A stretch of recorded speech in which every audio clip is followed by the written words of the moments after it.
for loving you. If teardrops were made of gold, how wealthy I would be. So darling, can't you see? All I wanna know is you love me. Why must we fight? Just hold me tight. Do those tender things you used to do. We could have heaven on earth. Kiss me, dear boy, heaven is worth the price I pay for loving you. That's the price for loving you. We could have heaven on earth. Kiss me, dear boy, heaven is worth the price I pay for loving you.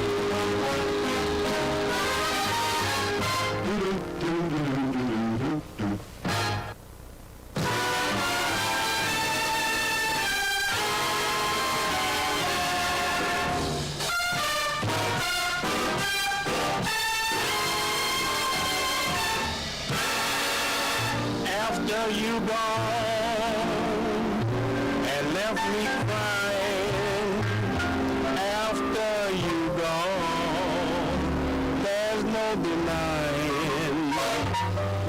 You feel blue, you feel sad, you miss the only pal you ever had. There'll come a time, now don't forget it. There'll come a time you will regret it.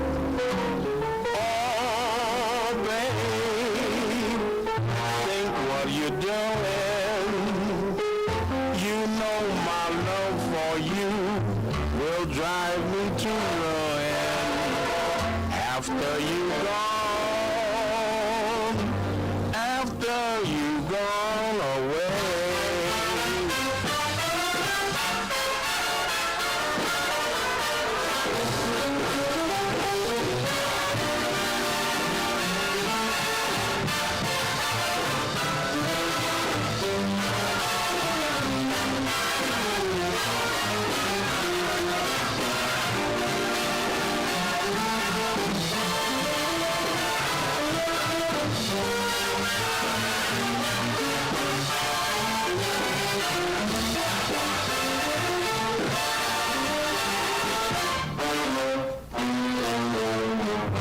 Oh, babe, think what you doing.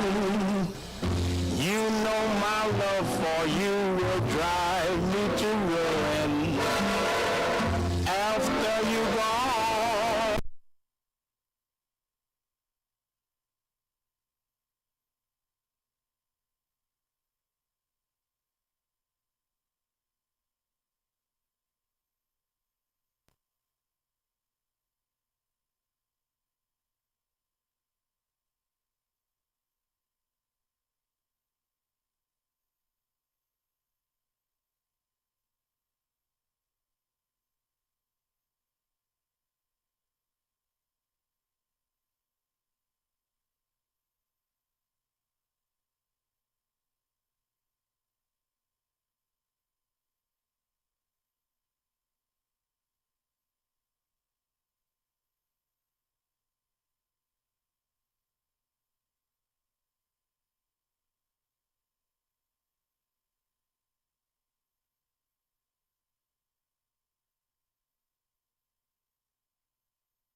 Good morning, Black Lake, Olympia, Tumwater, McLean. We're glad to be back today. 2026 Black Lake Regatta.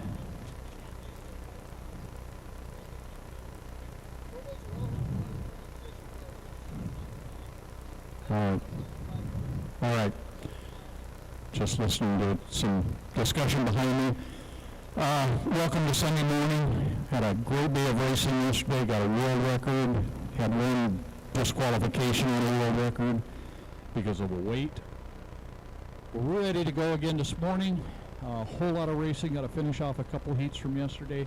But before we do, Voice came so. eyes as you were able, remove your hat for your national anthem, Miss Cheryl Waters.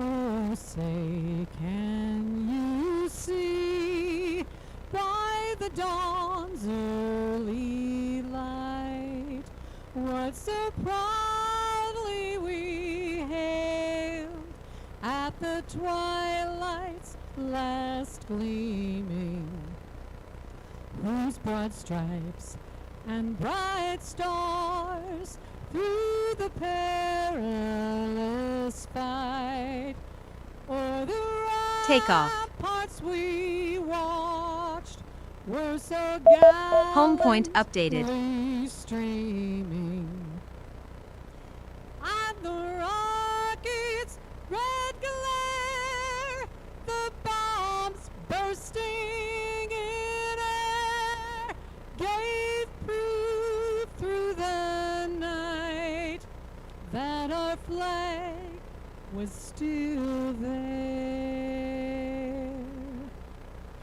Oh, say, does that star-spangled banner yet wave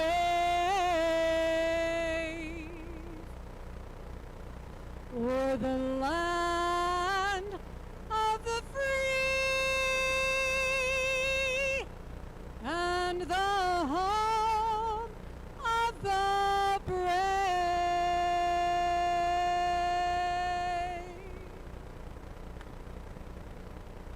Thank you, Cheryl. As always, she does a great job. Thank you, dear. Return to Really home. appreciate that. All right, we are ready to go racing. We've got a couple things we've got to do yet. Referees are scurrying, trying to get everything in place on the tower. We're just about there. It is a pleasure to be back here today, again this year with everyone. Thank you for being here. Thank you to Jim Codling and Associates, and that is JJW, Justin Weymouth family, for their contribution Landing. monetarily to make this happen. Without that, it doesn't happen. Unfortunately, Black Lake's a tough one.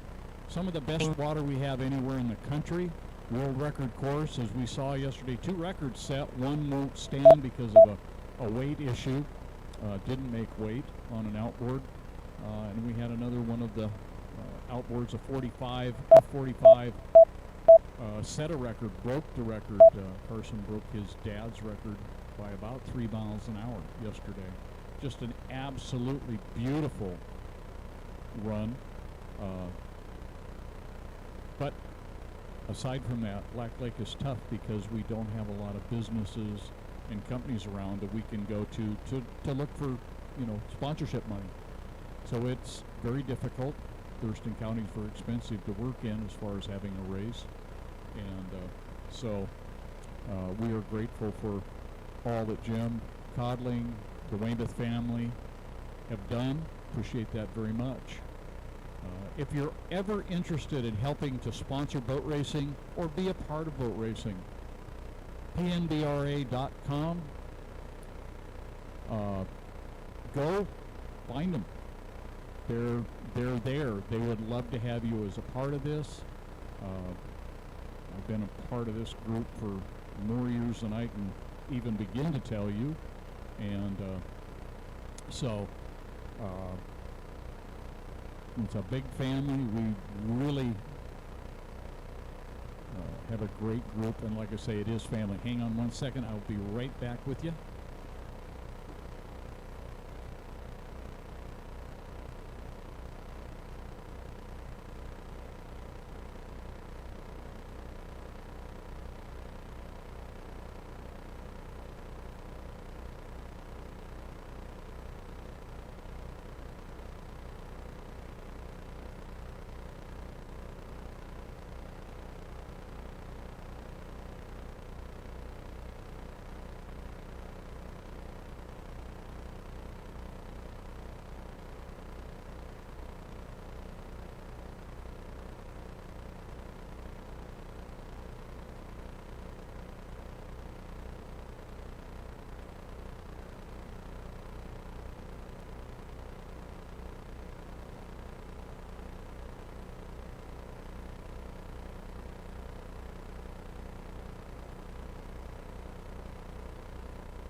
When we get going this morning, we're going to start with 20 super stock hydro.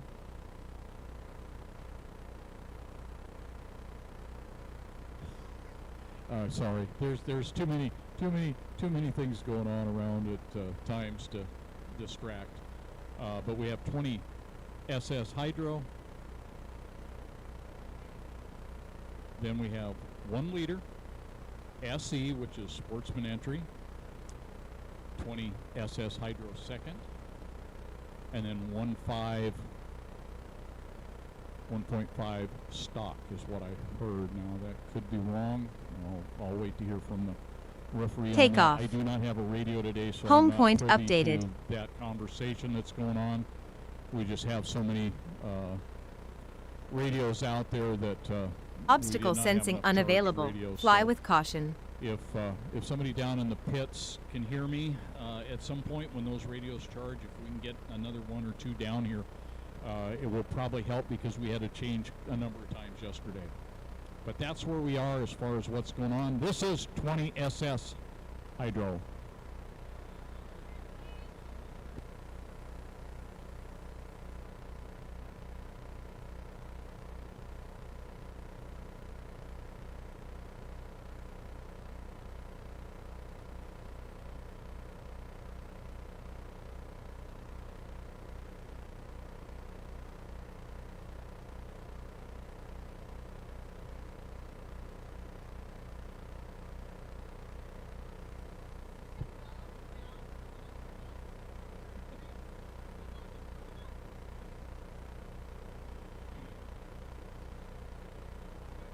that is Kayla Huff in the 91, right?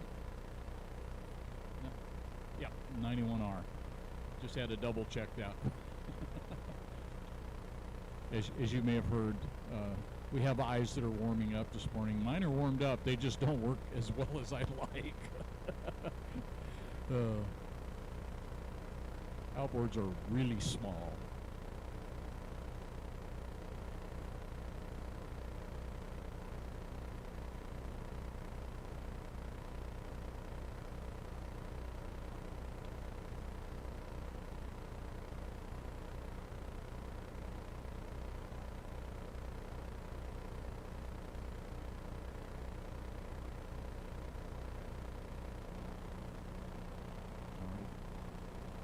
SS Hydro, the world record set at Yelm by John Peters at 65,662 miles an hour. Don't know that we're going to break that here, but it's always possible. All right, Carson Kelly across first. Looks like Jim Tryon next. Probably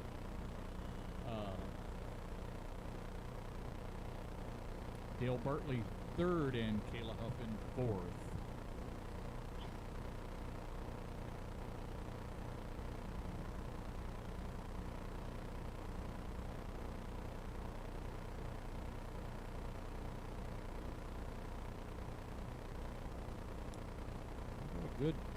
Good battle going up the back chute. They're still close enough that you can strike. Somebody makes a bobble, you can overtake them very quickly. Carson out front, Jim Tryon right behind him, back about 6-7 boat lengths. Carson is running very well, so is Jim Tryon right there. Dale Bartley third, Kayla Huff, world famous Kayla Huff, our veterinarian sport sea racer, among other things. They have got that dialed in really well. Both those front boats are just flying. You see the attitude. They're virtually identical in their attitude coming down the chute. Third place as well. All of the outboards, if you notice, versus the hydros are mostly what I'd call a tail dragger, and that used to be the way all boats ran for quite some time. They're not so much a 3-point like a hydro. It is 3 points, but the back of the boat is virtually down in the water all the time. Not that it's down in it, but it's at the water line. So they're moving, they're flying. Carson's opened up some room again. Got a mile or two on Jim there. We'll find out whether they're on record pace or not here shortly. A lot of racing ahead of us today. Try and keep you apprised. You see Carson cut that buoy right down. I mean, he was right on the buoy. He could have reached out and touched it very easily. That is the fastest way around the course if you can do it. Without question. It looks like Kayla's making a little ground on Dale back here in third and fourth. She's on the inside. She's got the shorter course, and she may be able to overtake. Anytime you move out a lane, you're going to have to increase by a mile or two in your speed just to stay even. So if you're running out 4 or 5 lanes, you could be running a whole lot faster just to stay up with the boat in the inside lane. All right, Carson continues to open slightly, not a whole lot, not miles and miles, but some over there. Looks like they got a little breeze over on the back stretch, and you see that our wind is coming what looks like it's out of the northeast. I think that's what they predicted for today. See the white flag being ready to show to the drivers. Kayla ahead over on the back chute. She got ahead of Dale and is holding it right now. See whether he can make that back up. Push her a little bit harder. And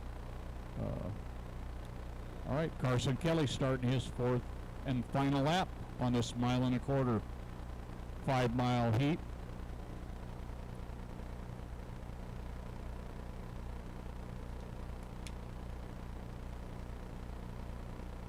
they'd really like to get another record today, but don't know that they're close enough yet. All right. Kayla looking over her right shoulder to see where Dale is. Wants to try and keep him back there. Not quite a half a lap separation from first to third, fourth right behind there. Second about a half a straightaway behind right now. Nice run for both the front two boats.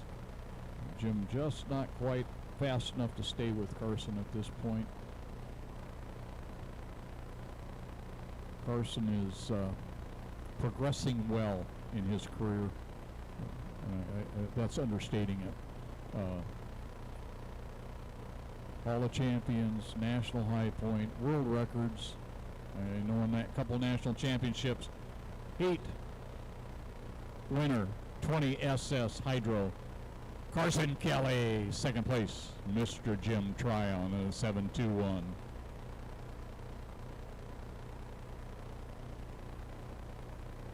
All right, Kayla is continuing to open up her lead on third over for the fourth place boat.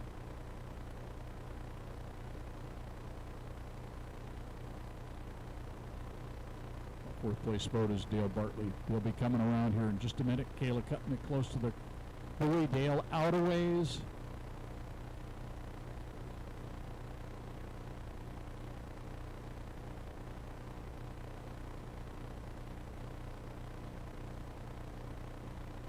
All right.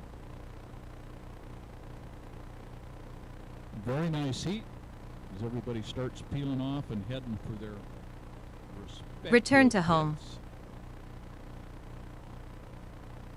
Kayla cutting course, heading back across the way. Carson's probably already headed back into the pits. Jim's just about to the pits on the back stretch.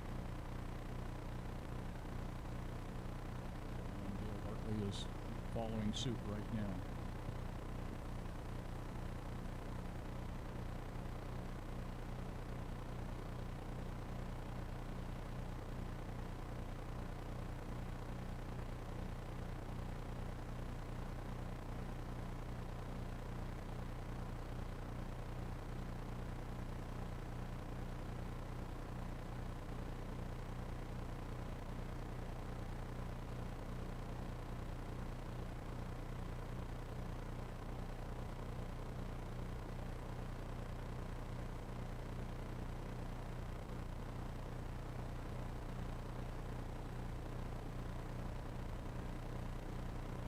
Landing.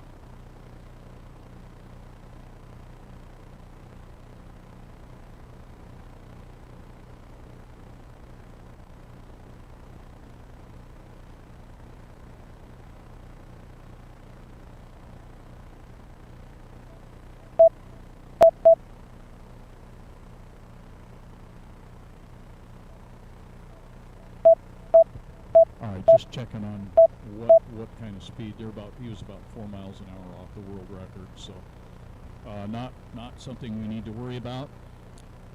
And I found out that SE is not going to run. They are done, and 20SS will not run a second heat, so that's done. So we will go to 1 liter next. Go fast, real loud. Not real big, not a whole lot of power, but they turn a lot of RPMs in those things.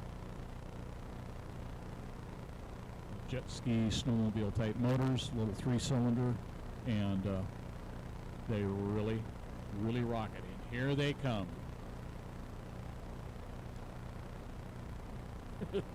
Takeoff. Home point updated.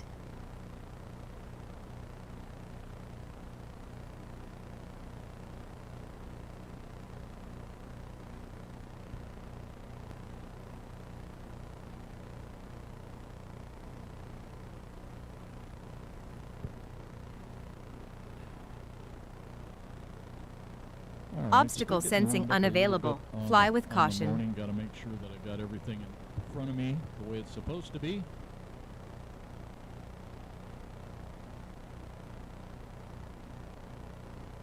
All right, Y21. Kevin Porter. Y24, Michael Jarvis. The Y51, Arnie Bailey. The Y931, Randy Russell. The Y95, David Lemon, owner. Marissa Bartels, the owner. And the Y9, Corey Peabody. Kind of corresponds with that Unlimited that he drives. Kind of cool.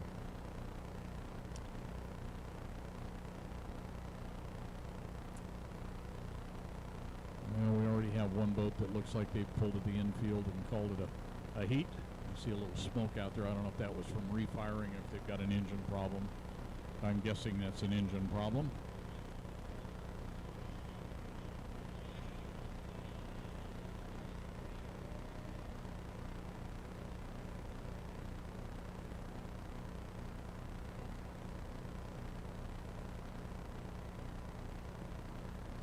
Mike Jarvis that just went by the start-finish line.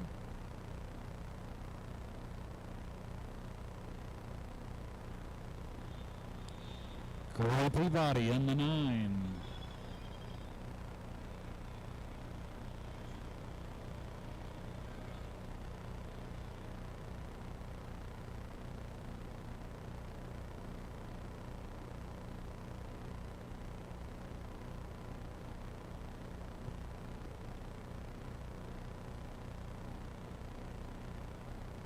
Still under the green. See white here in a minute as we get down to 1 minute. There is no score up buoy. Many times we have, looks like we got a, trying to tell if that's rescue or one of our race boats on the far side over there. Looks like one of the race boats with a lid up. We normally run a score up buoy, or a lot of times we have over the years, and that's halfway up the back chute. You can't not pass that before 1 minute.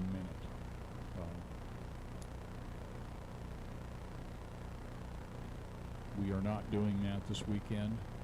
I doubt.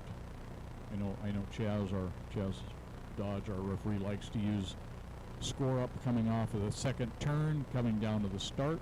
You establish your lane. You stay in that lane through turn 1, and then if you have overlap, you can make your move at that point.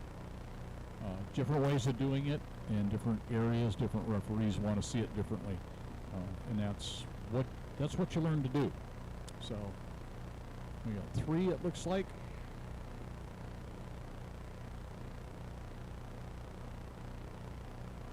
All right, 3 of them coming down side by side. Kevin Porter inside, Corey Peabody outside, Mike Jarvis in the middle.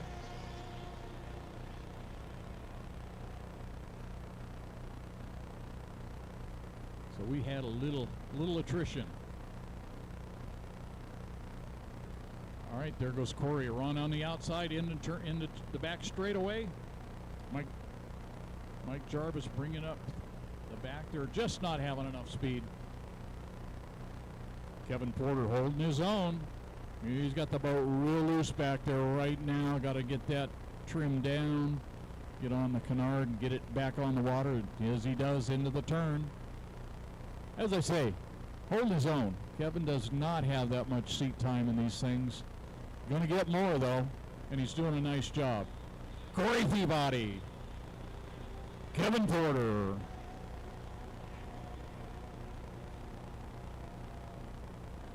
Mike Jarvis in the 24.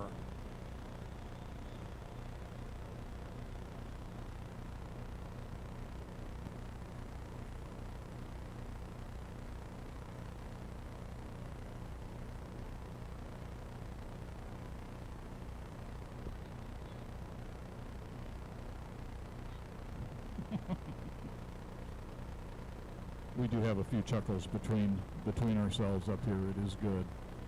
All right, Corey Peabody showing him the way around the course. He moved out to about lane 2.5.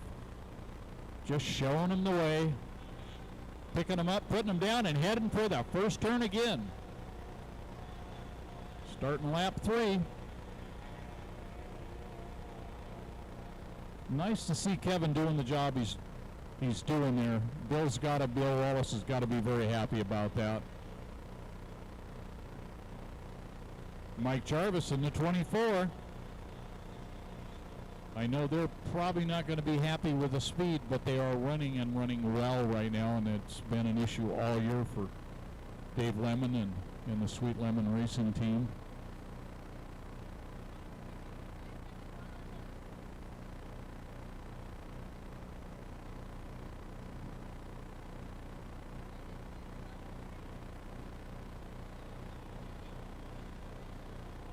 All right.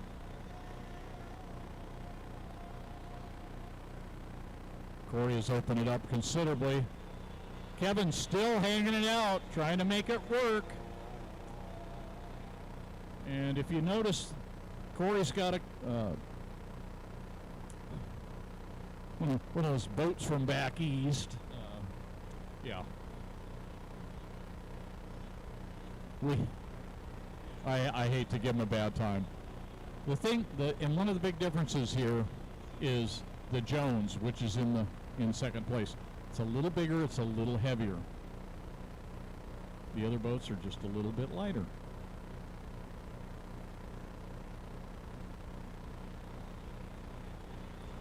Corey Peabody, heat winner again today. Nice job. Here comes Mr. Kevin Porter, doing a nice job. Backed it down just at the start-finish line there. Headed for the pits. Mike Jarvis coming around. And they've got to feel good. They've got a heat under their belt at pretty good speed. Not great speed, but pretty good speed. And that has really been a problem. I know, Dave, they changed engines, I think, in the other boat yesterday, trying to get ready. And then we had the incident in the two boats, and they didn't get to run. Hopefully that is Return a to sign of home. things to come, that they can keep that going, and hopefully the other boat runs well as well.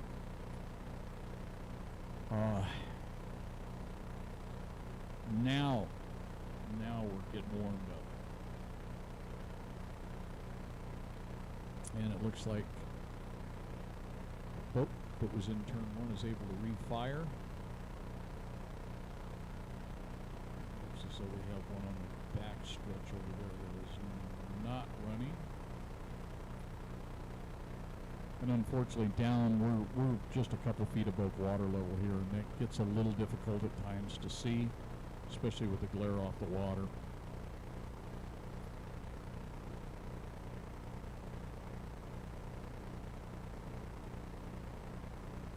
And I'm sure every once in a while you will hear the noise from our drones. They light about 15 to 20 feet to my left. That's where they're based.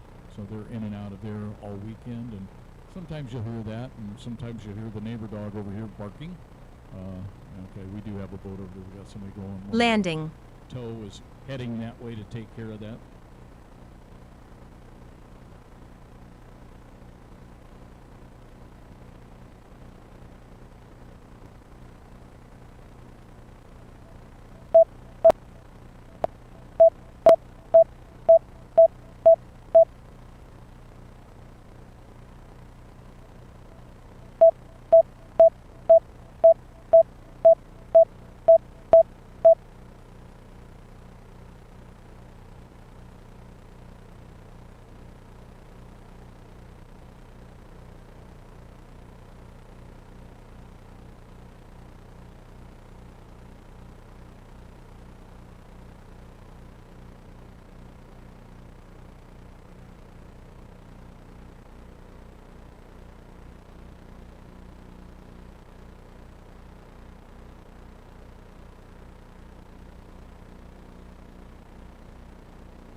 Home point updated.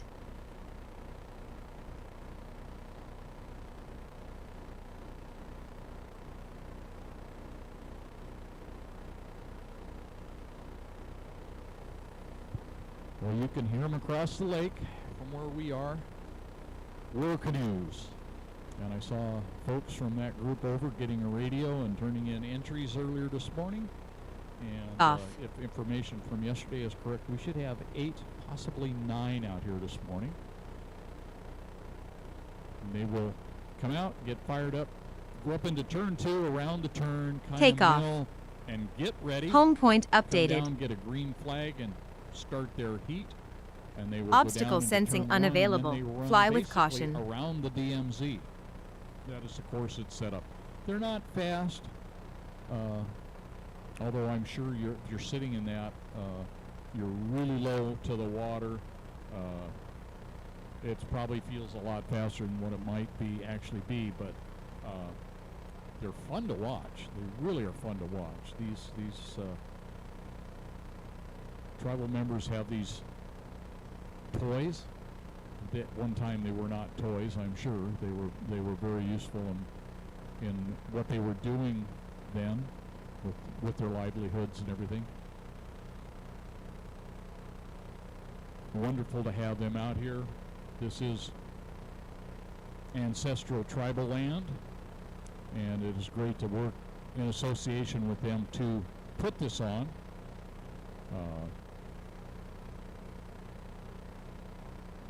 Not sure if I said it yesterday, but I will this morning. This is the last inboard race course we have on the west side of the state of Washington.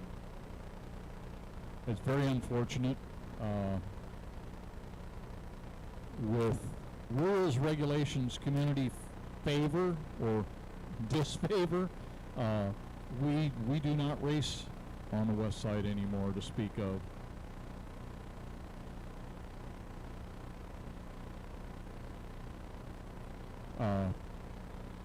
The last site we had other than this was Yelm, Lawrence Lake, which is not that far from here, just barely east and southeast of us a little ways.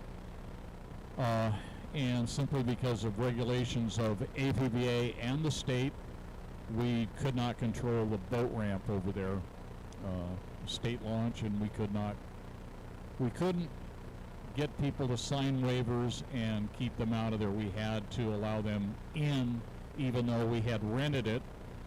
Makes it very difficult, and we made the decision that we would not try that anymore.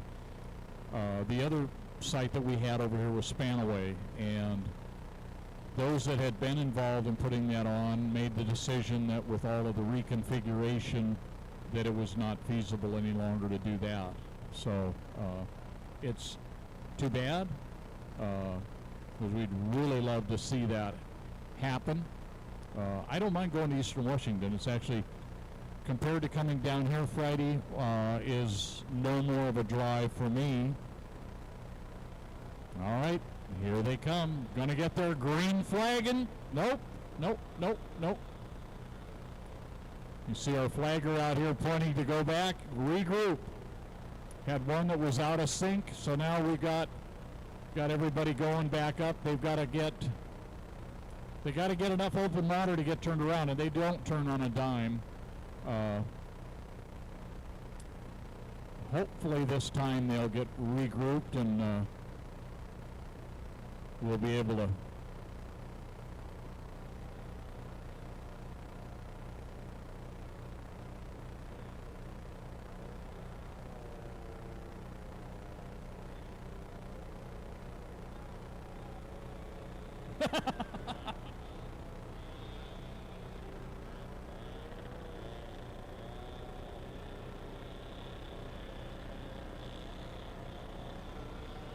well, that last boat's going to get wet. We'll see how that shakes out as they go down in the turn. They just couldn't get them together, and so they did not get a green flag, but they're on to race now.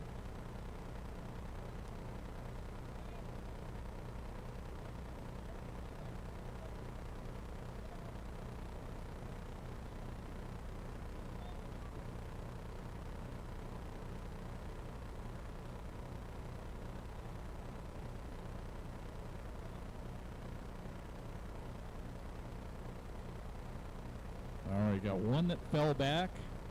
Everybody else is just right bunched up there together.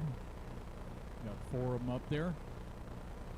And we got a total of 5 on the water, and I'm not sure. I didn't get a chance to talk to anybody this morning, but there should be 4 more. That's what they were talking about.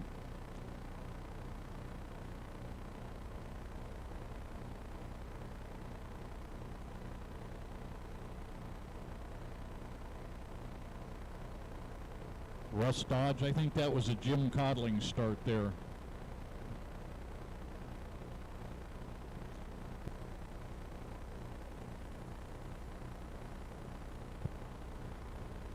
We have to give Jim a bit of a bad time.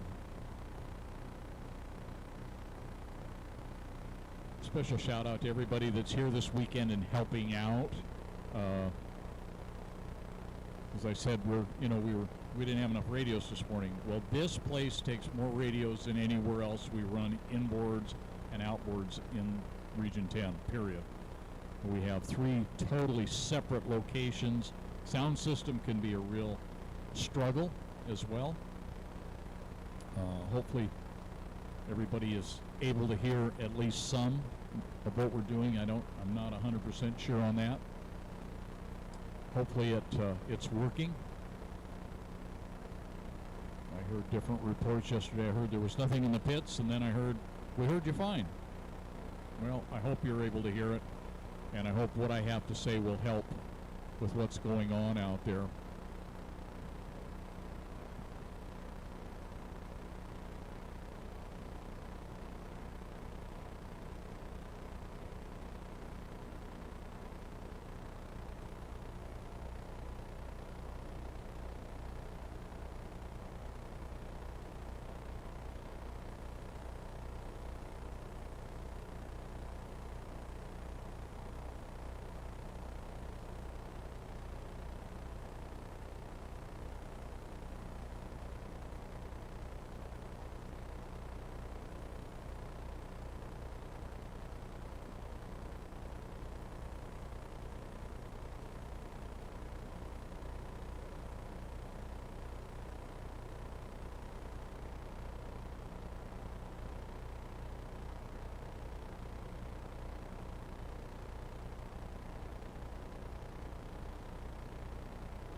All right, just going over who's going to be coming out for vintage. And we have combined, we had some attrition yesterday.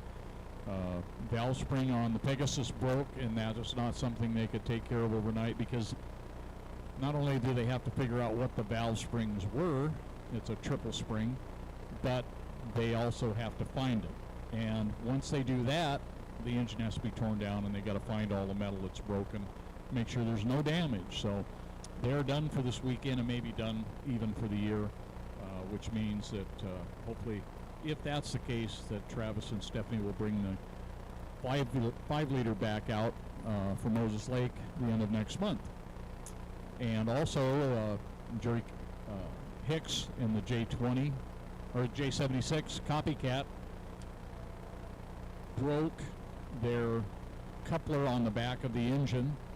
It's a coupler that bolts to the flywheel, and the weld on it, for whatever reason, and I'm really surprised, because the gentleman that built all of that is as good as they get, but it sheared off. So they're back to square one.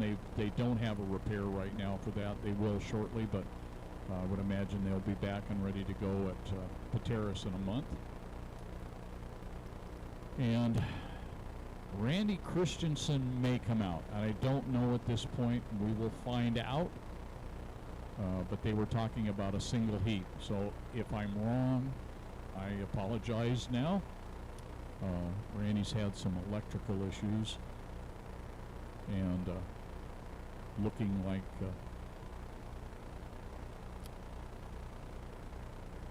it's like everybody's back off the course in our war canoes. Always fun to watch. Definitely fun to watch. Don't know if I want to drive one. Definitely don't want to ride one. But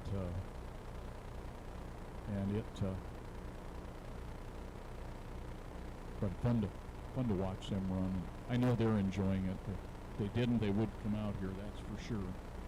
So thank them for all of their efforts to get all the boats out here. And I think, like I said, if I'm correct, there's 4 more that came overnight and will run at some point today. So one of our 1 liters getting towed across the race course right now from turn 1 to the crane pits. And they will be, momentarily they will be out of the way. And we will go on to our next heat.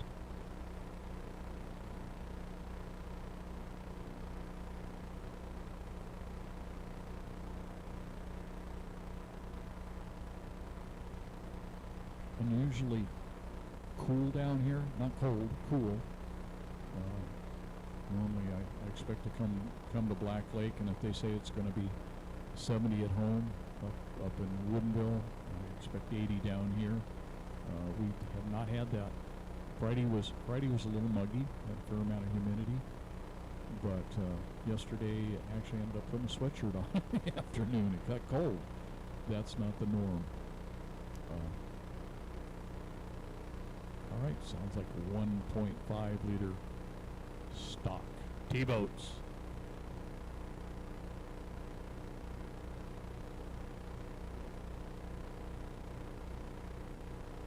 Six, 5, 4, 3, 2, 1. Green flag on the course. You can hear them coming out of the pits down there, out of the crane pits.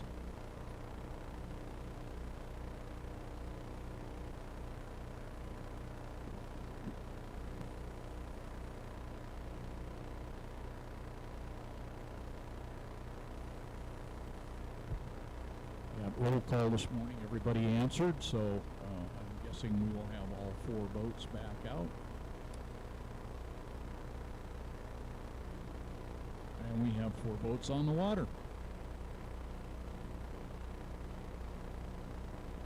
First boat going up the back chute, that is a 25, that's Ryder Burks. Young man in his first couple of races, stepping up from outboards into an inboard. And done very well. Did great over in Tri-Cities, Richland a couple weeks ago. Haley Ray going in and turn right now. You saw that boat yesterday. It did a nice acrobatic show down here in turn 1. But they righted the boat, dried it out, got it fired. Hopefully everything's good.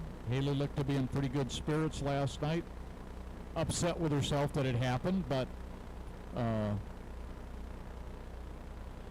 that does happen from time. That is Carson Kelly in the white, the red, white, and blue with the stars. That is Sophia Valancourt, the 59. Carson in the 8. One of those things, she was running over the world record in that, and very disappointed because she broke the boat and lost the opportunity for that record at that point. Anytime you run on that edge like that, the slightest thing can upset you. And she got into the turn down there, and just as she set to go into the corner, she got a gust of wind. And it just picked up the right side of the boat. And if you see the pictures, it's very...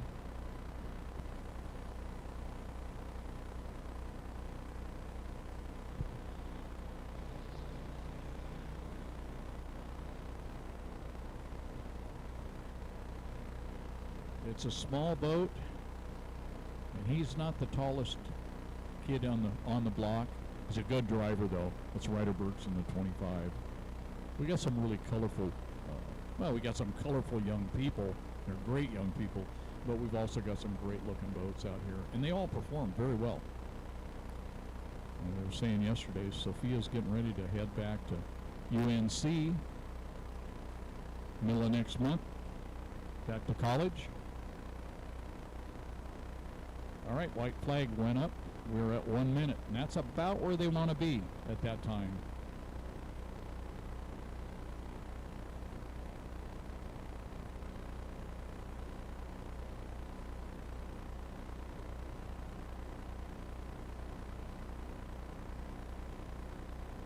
Looks like it's Sophia out front, up in turn 2.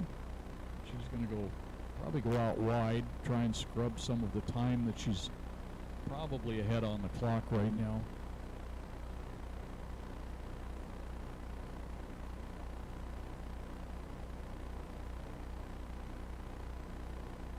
Ryder Burks is going to come from behind.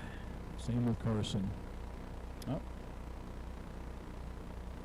All right, Sophia's. Well, Sophia's over. No doubt about that. All right, got a good start for the other 2, and obviously Carson's coming down to the start as they go into turn 1. Everybody looks to be clean. All right, Carson Kelly out in front of me right now coming to the start. Obviously got an issue. Just about totally stopped. All right. Sophia out front. There goes Ryder Burks on the outside. Well, I know that's one dejected young man going by in front of us right now. It's still running, but boy, it's in limp mode, without question. And I'm sure he's trying not to cause any wake. All right, Ryder Burks on the outside, Sophia Valancourt inside. Here they come. Ryder Burks at the end of 1. Sophia Valancourt. Haley Ray.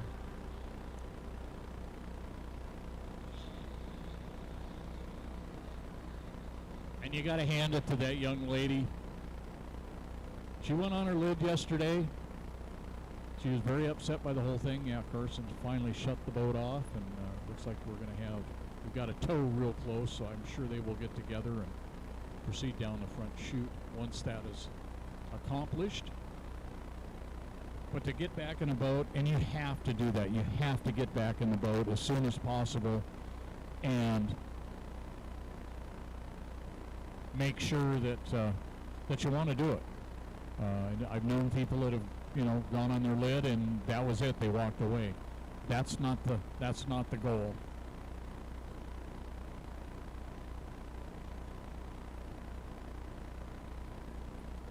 All right.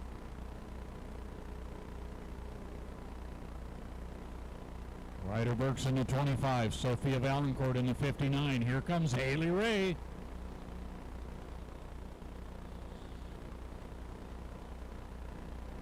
And you never know with those. I know they were trying to start the engine again this morning, and it was not cooperating at first.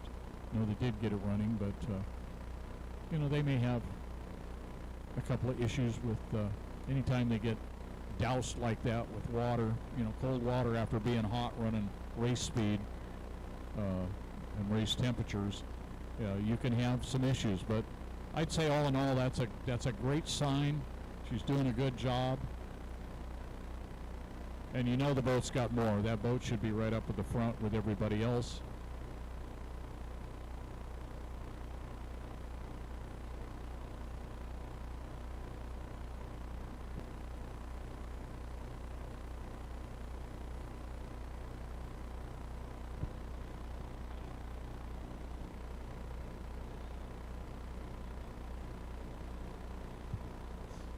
All right. Just hear a little bobble on the throttle there. Just in some rough water. Like I say, it's going to take a minute or two. I'll be curious to see what she has to say at the end of the day today, how she feels. I'm sure she's going to be a little sore. You don't have accidents like that without knowing you've had it, unfortunately. I remember seeing one of our 1-liter drivers over at Moses Lake years ago when we were running competition over there, Dutch Squires. And I'd taken my wife and my grandson at that time, very young, less than 5, and he was just enthralled. But he saw this boat go over backwards, and it was Dutch. And then we saw a Dutch a little bit later that day, and he had his driving suit was still on, but he had it taken the top part and dropped it down, tied it around his waist, and he had pretty good marks on him from the belts. But the thing was, he walked away. He walked away from it, and I don't remember if they ran the boat after that day or not. But Return it's to one home. of those things where the old days you might not have walked away. And we are blessed today to have the safety, a margin of error. We don't have the injuries like we did.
Point updated.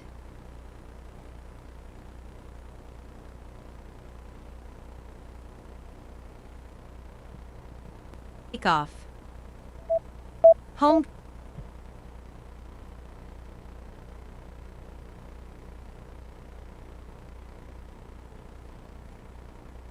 Point.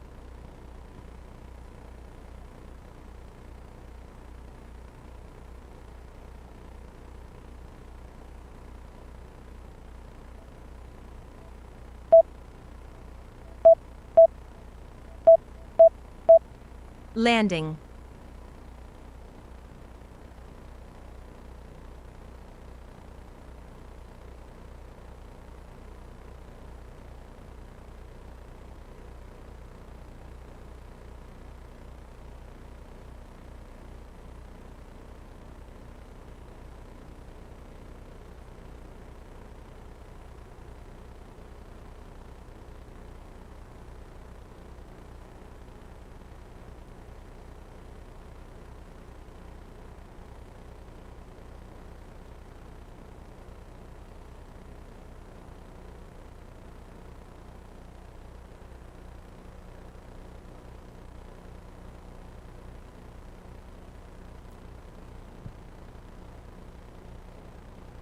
Point updated.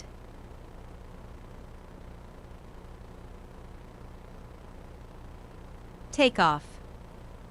Home point updated.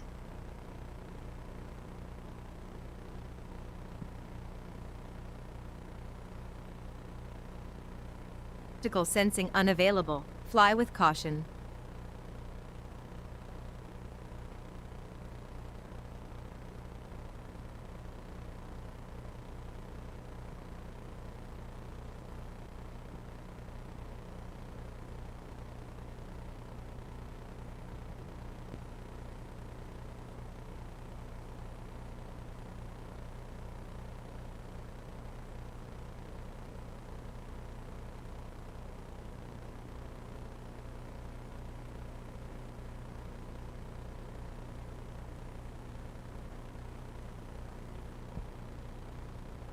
All right, we have a green flag on the course, and that should be for Vintage.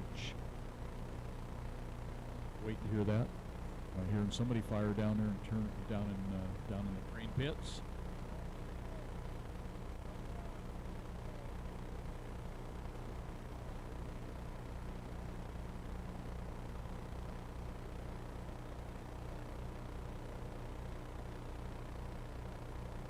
All right. Well, we've got to add one to our list.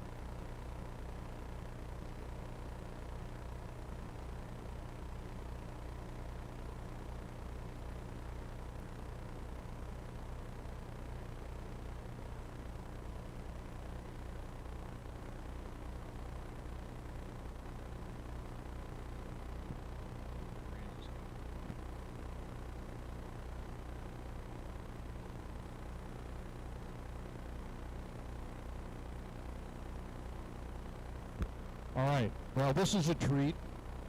We have 4 inboard hydros. We have 1 inboard flat bottom. That is the Frankenstein, a beautiful green boat. Just coming out from the far side over there.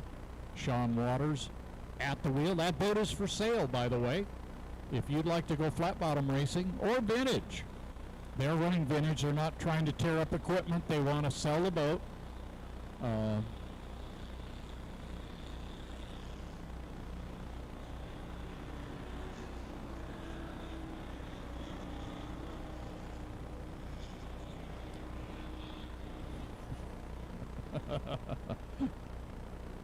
Mom's over here and she's got thumbs up and a smile, so we're glad that happened, Cheryl.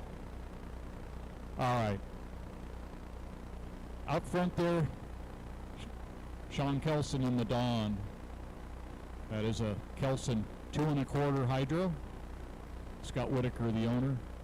Sean driving it. On the outside, that is Aaron Olson in the Ombre F40. That is a Carrollson. Inside, Sean Waters. Frankenstein. All right. And Randy Christensen's pulling to the infield, so he's still got the electrical issue that he had. And I'm guessing he's looking to either park it there or see if he can get back around and get out of the way before they come down. And I got a clock in the way and I can't see him right now. And the final boat out there right now at this point should be, here they come, gonna get started.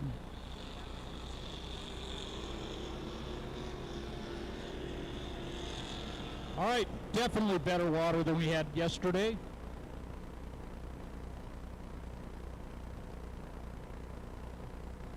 That should be Clint Dunn in the driver's seat this morning.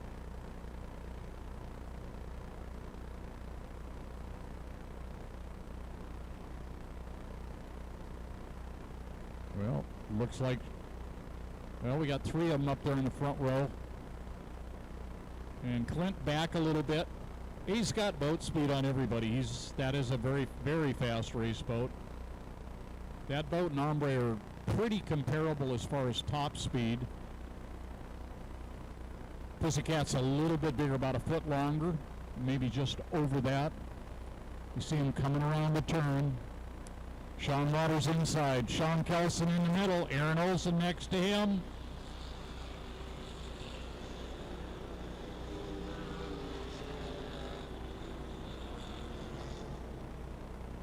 Clint Dunn doing a nice job. I think that's a second or third heat that Clint is running that boat. Doing a very nice job. Doing what he's supposed to. Unlike some of the guys that we know around here. Mr. Brown, nice to see you, sir. Always fun to have them come over from Idaho. Bruce and Robert over here with the Marine Dream with their driver, Finley Eccles. Finley had a great day yesterday. You see the way the boats are operating. You have some boats that are a little faster, so they drop back, then they'll come up and pick up everybody as they go. Sean Waters tight on the buoy. Nice run there. That's the way flat bottoms run. Here comes Mr. Dunn. All right, well done, well done. And one of the things that people have to get used to here is the race course does not parallel the shoreline. It runs at an angle, and it gets a little tighter down here at turn 1 to the beach. All right, Sean's stuck his nose out there. There comes, looks like Aaron coming around on the outside. Sean just enjoying his ride on the inside there. Here comes Mr. Dunn on the outside. The boat on the inside is a boat that can average up to 105 mile an hour laps. Sportsman Advance. Sean Kelson's going to be slower than that. Aaron in the Ombre is going to be faster than that.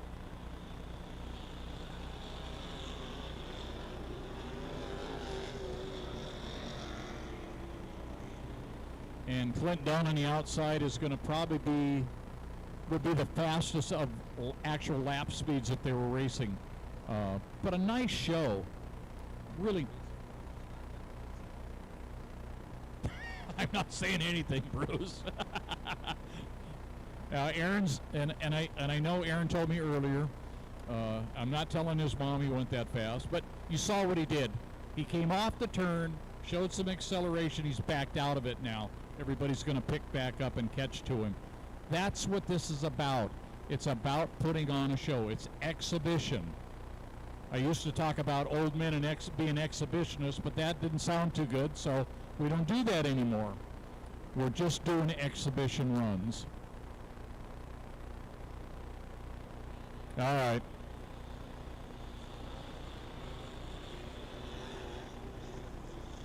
All right. Checkered flag. As you see them come down, you see the hands start to come up. Everybody will start pulling off the course, and fortunately, everybody's in a good position. Sean, being where he was in lane 1, is able to continue around. Randy Christensen firing the water scamp. He will head back to the pits.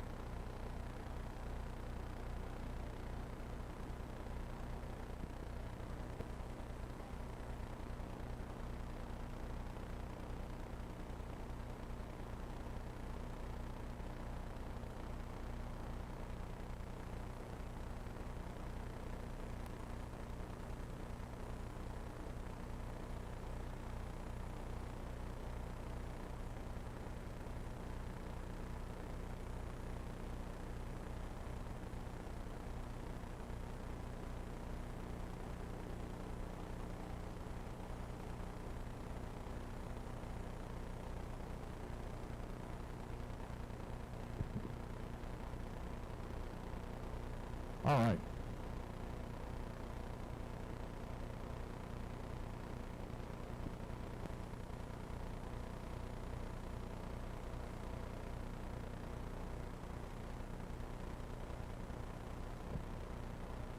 Well, I hope you enjoyed that. Water's starting to settle a little bit.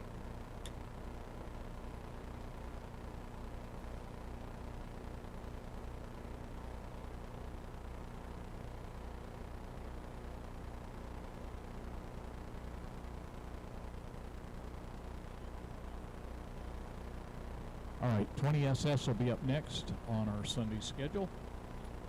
This will be 1, 2, 3. This will be the 4th heat of Sunday racing, not Hyundai, Sunday. Or as Bill Donor used to say, Sunday, Sunday, Sunday. 64 funny cars.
right, just debriefing on that heat a little bit.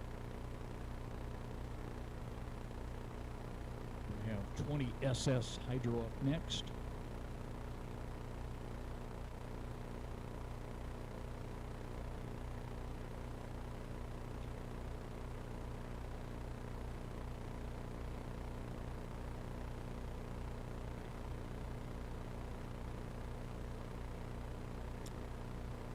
The thing about taking a minute is it allows.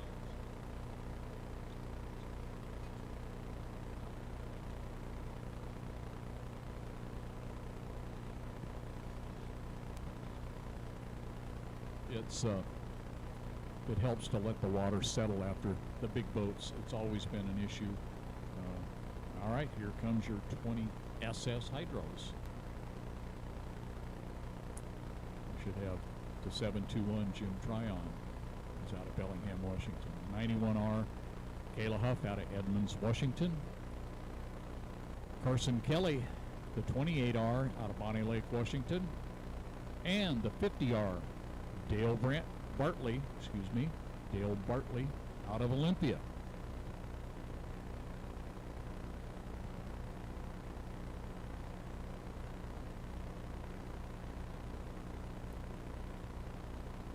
That is Mr. Jim Tryon, and it's a little lumpy out there right now. We got a little bit of wave action coming out of the northwest, running down the lake. We have to keep an eye on that. Wind is always an issue.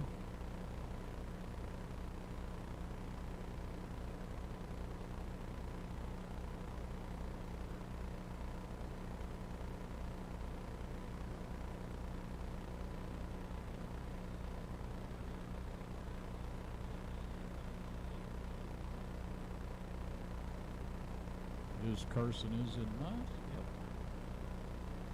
How about that? And Kayla Huff coming around turn 2 right now, last to come out of the pits over there.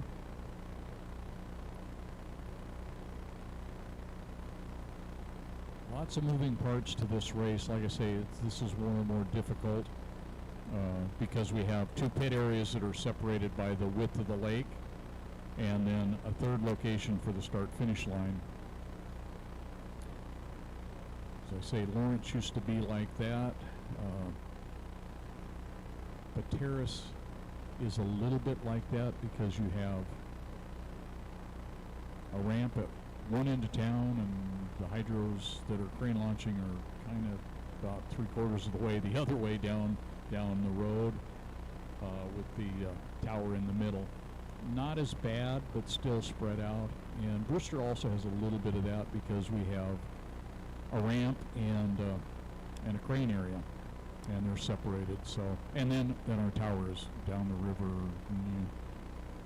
a few hundred yards. All right, white flag on the course. They are running on a 3-minute warm-up period, 4 laps.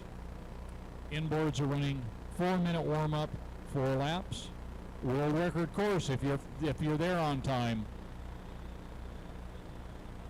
And this will not be a record run.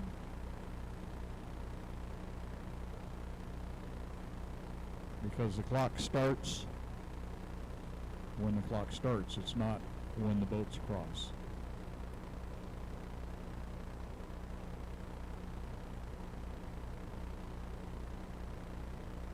And the start is not under review. If you're a racer, you know what I'm talking about. They were late, and that really hurts them if they're trying for records. It's like we heard in the drivers' meeting this morning. If you're 8 seconds late on the start, don't even worry about it. Just go out and run, because you're not going to get the record. Not unless it's a new class that does not have a record yet, and we don't have any of those we're running, so.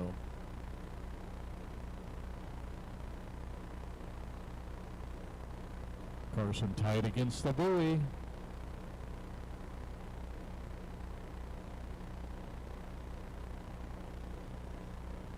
Carson Kelly, Jim Tryon, Kayla Huff in third. Dale Bartley, 4th place.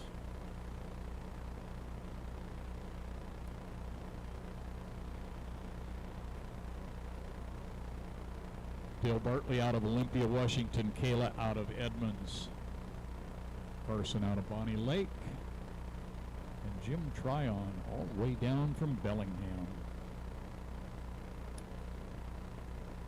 That's a thinking about that jaunt on a Friday.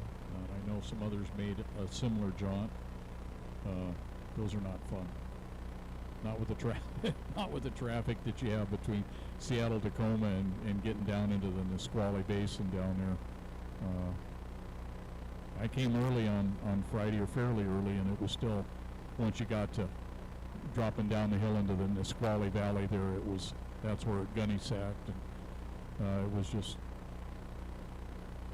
take out a book and maybe read as we went from there down. But great place to race. Love coming down to Olympia to do that. Other than that drive,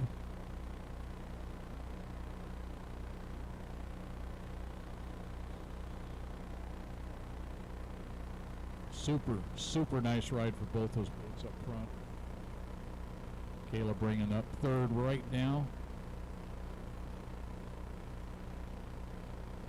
Every time you back a little farther on the race course behind these, to a certain extent, the water is not near as good. You want to be out front. The best water is going to be there.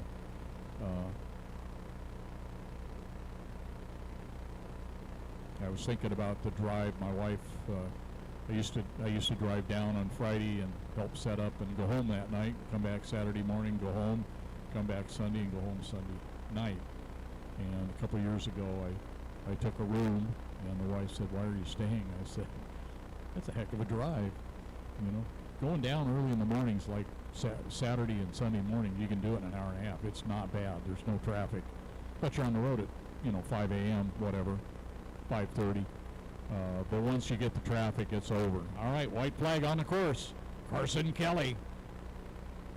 2nd place, Mr. Jim Tryon, 20 SS Hydro.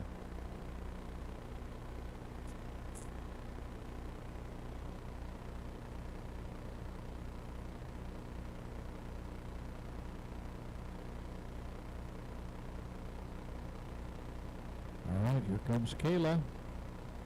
And looks like Dale Bartley has gone off course and gone back to the pits on the far side. So he will be a did not finish. Kayla Huff with a nice smooth boat ride, just not quite with the speed to get up there with those two front place boats.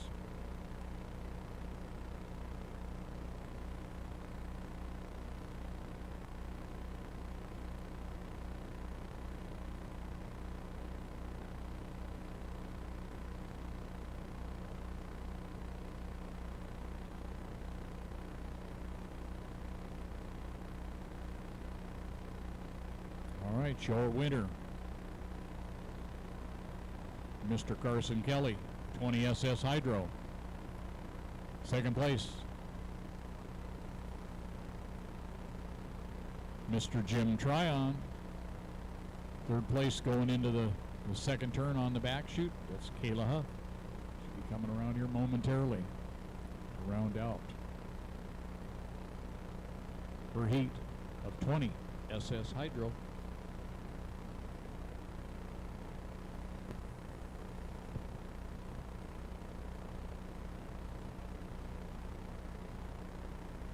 Our dear veterinarian friend from Edmonds, Washington, Kayla Huff.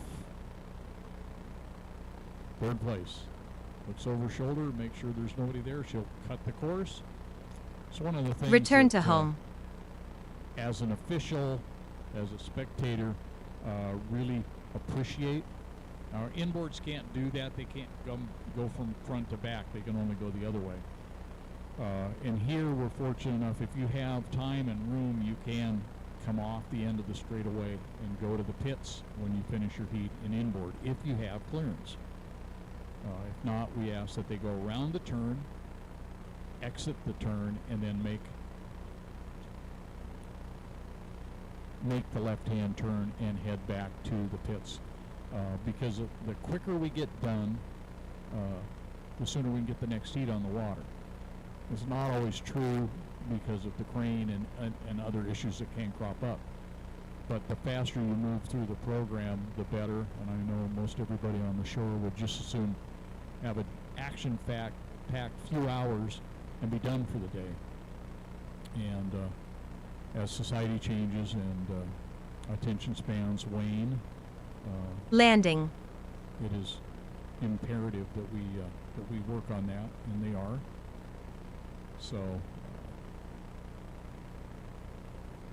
I hear my friends the drones coming back right now.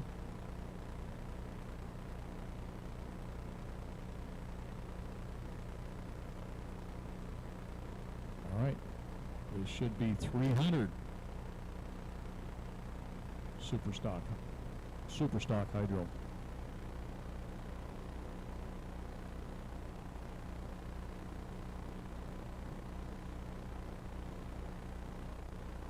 And thank you, Kelsey, for that revised schedule. Much appreciated. 300 SS. 222R. Jared Miller out of Richland, Washington.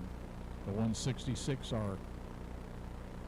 Jeff Ucerno, Des Moines, Washington.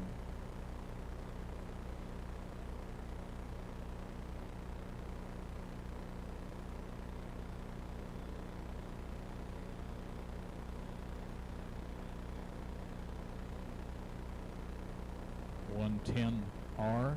That's Jack Heiser out of Everett, Washington. Good to see Jack out here.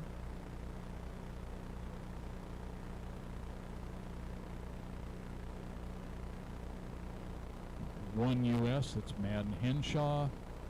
94R, Dylan Lewis.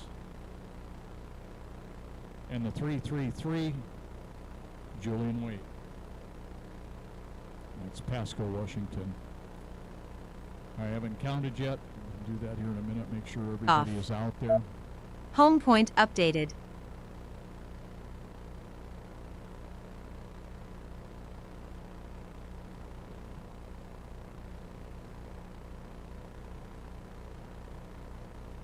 All right, everybody milling. Obstacle sensing unavailable. Fly with caution. Everybody's starting to head to the second turn, getting ready as we watch our flaggers on the end of the dock out here. They're watching the clock.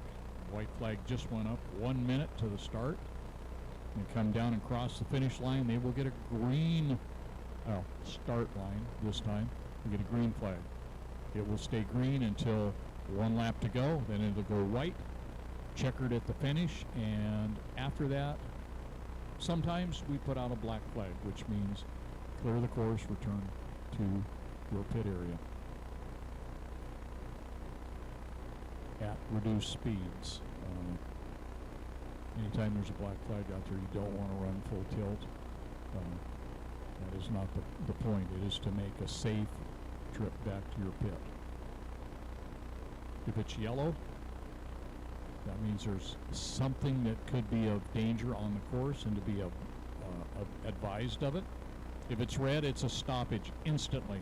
Here they come.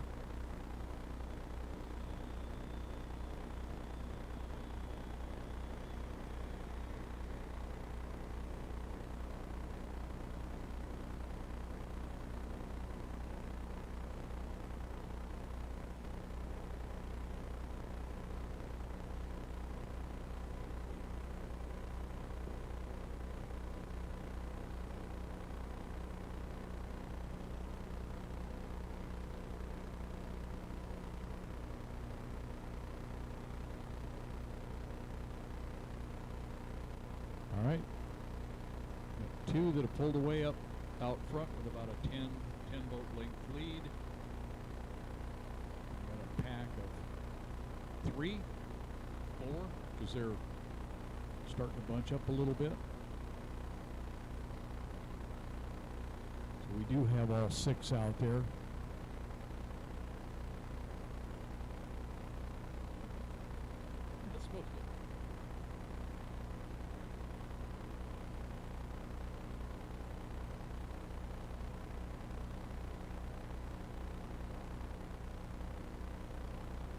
Well, the boat that crossed first is still out front. And it looks like Madden Henshaw in second place. I know he's going to be trying to get that win.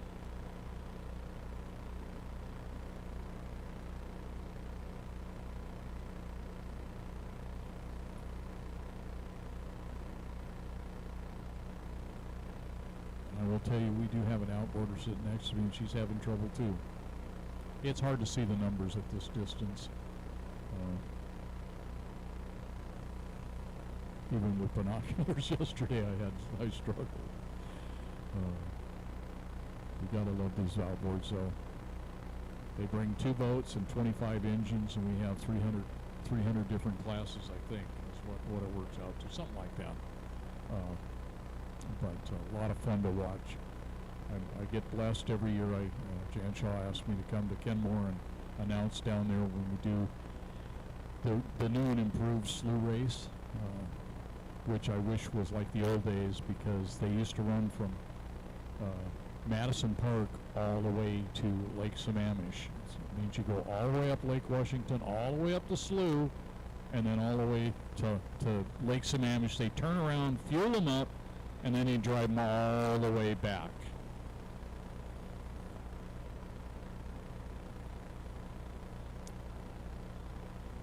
Well, I can tell you right now that Jared Miller is in third place in the 222.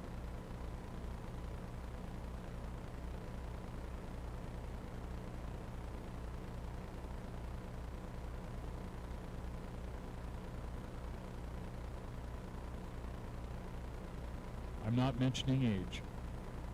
I'm not going there. I've been married a long time. We leave that one alone. That's why I'm still married and not dead.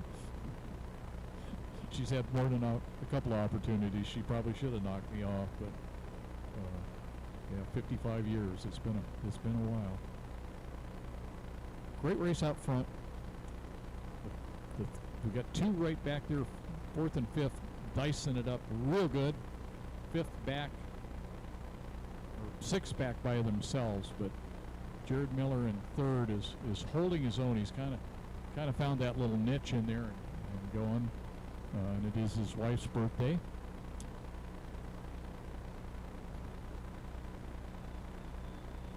Nice family.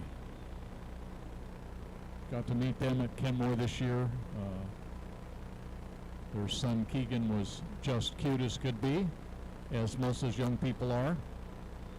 And then watching Mom, Dad, and Grandpa and Grandma down there as that young man got to run, and then we did an interview, and it was really fun. Those are the kinds of things that I hope he remembers when he's older, not because it was me, it was just his first time. And I know I'll cherish that. It's always nice to see him, nice to see Jared and the rest of the family whenever we get a chance.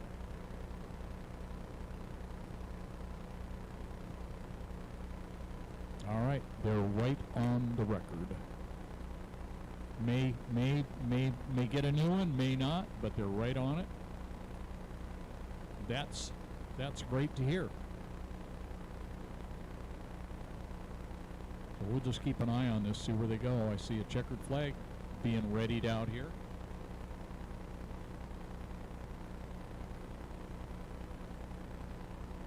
We have that ever-present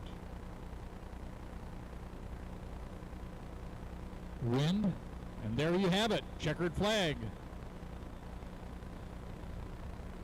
Madden just could not get there. All right, Jared Miller in 3rd. It's nice to see the boats weren't strung out from here to tomorrow morning by any means. They were relatively close. We'll wait to hear time-wise whether they're there or not. All right, he was within a half a second of the record. That's a good run, no question about it.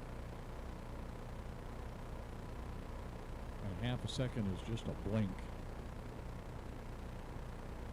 I think about a half a second in 4 laps. And then you go, well, what if the weather, the water was a little different? Well, that could have been it. That's phenomenal to watch, though.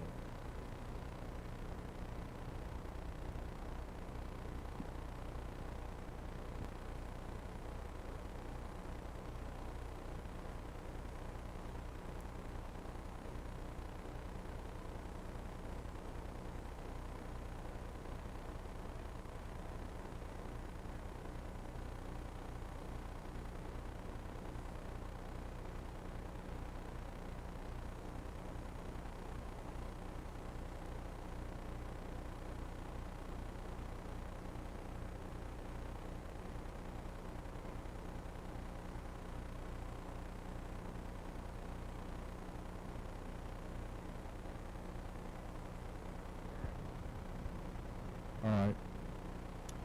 Thank you, Justin. He's here to race a boat if he has time. Justin Burnett, Commodore of PNBRA.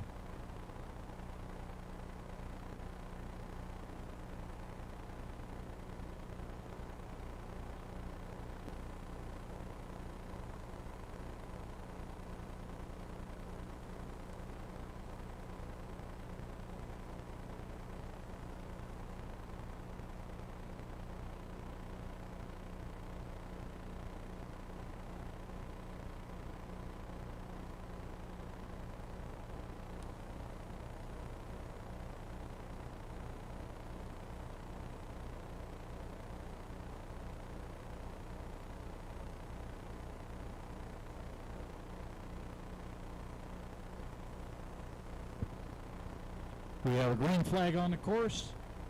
Should be 2.5 stock. Look at that again. Yep, it did say stock.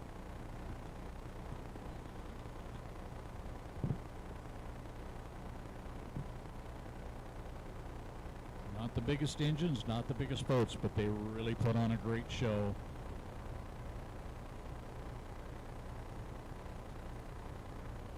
We have some young and upcoming drivers out here. We also have some veterans out here.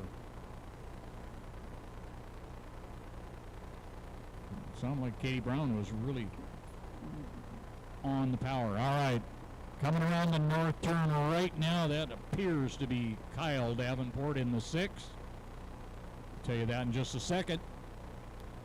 That is the 6, Kyle Davenport. Former Commodore of PNBRA.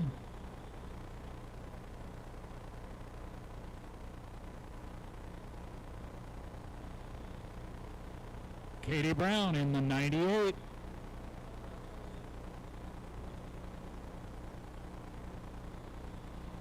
Jay Jethridge in the 8.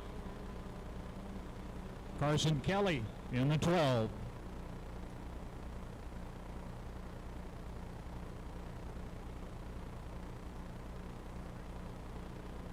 That is the 90.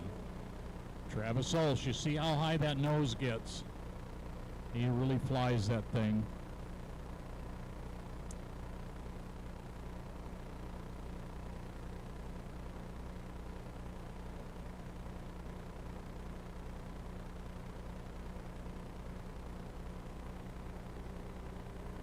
That should be the 333 of Cannon Cushing.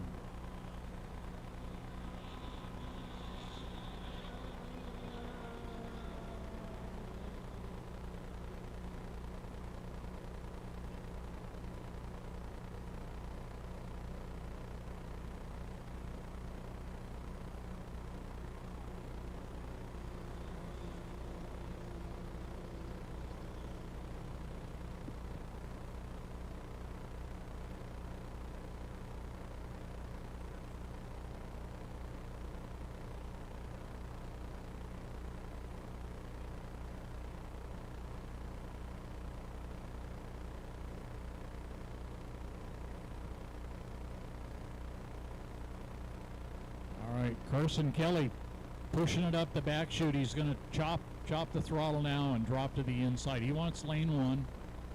That's where Kyle Davenport does his best to get. Got somebody turning and burning here. Going to make a different approach to the start.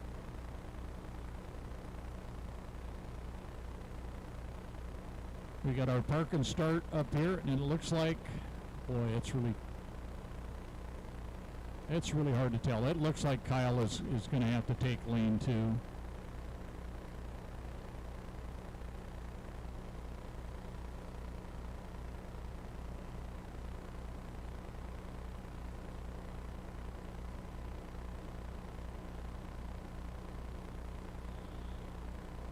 Well, you see Travis Ulsh going through the slop out there.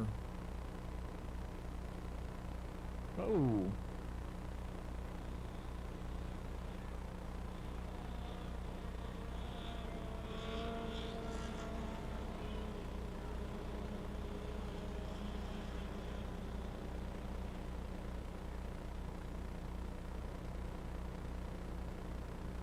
Not sure if Travis got hosed down or what happened up there, but definitely got him out of contention. Looks like the 333 is out front. The 12 in third and 85 is outside. Gotta check that as they come around again. And if that is the case, then that's Preston Wrights. Preston had a very respectable day yesterday, had a great run.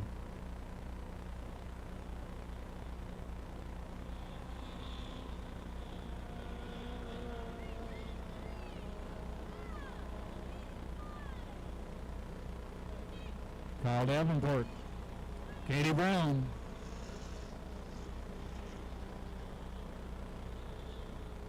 Travis Ulsh.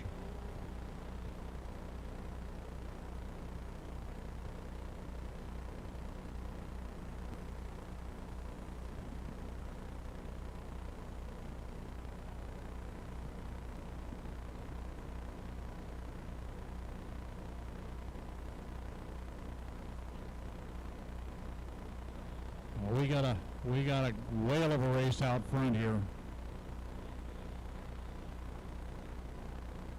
Carson Kelly inside, Cannon Cushing outside.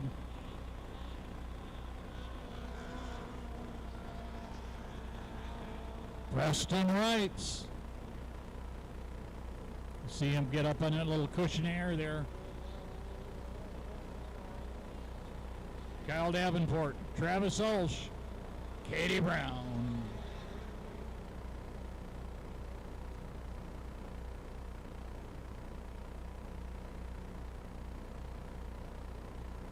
Well, we got a Donnybrook on the back stretch. Carson's got the advantage because he's inside. He's just got to keep up boat speed, because if he doesn't, Cannon will be gone. Nice run for these two young men.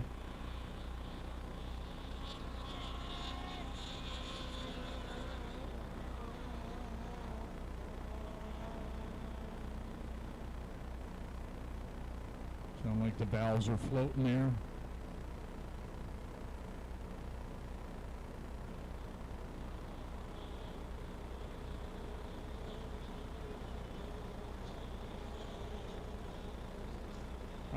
Unfortunately, it looks like Preston Wrights has got an issue. Oh yeah, his wing is gone. It's just hanging there by, yeah, the grace of God. It's hanging there.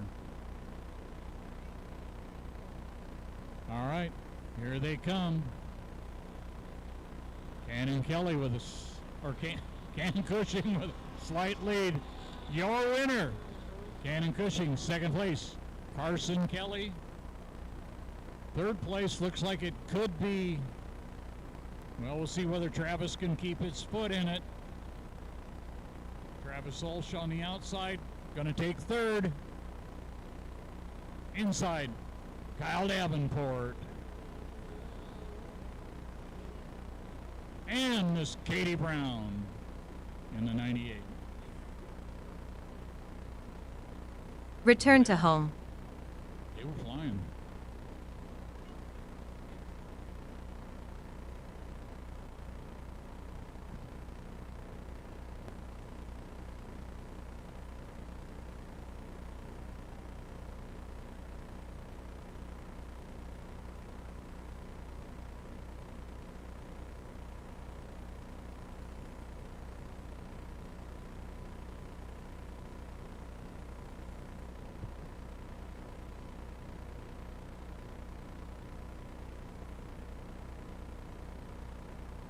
nice run by that entire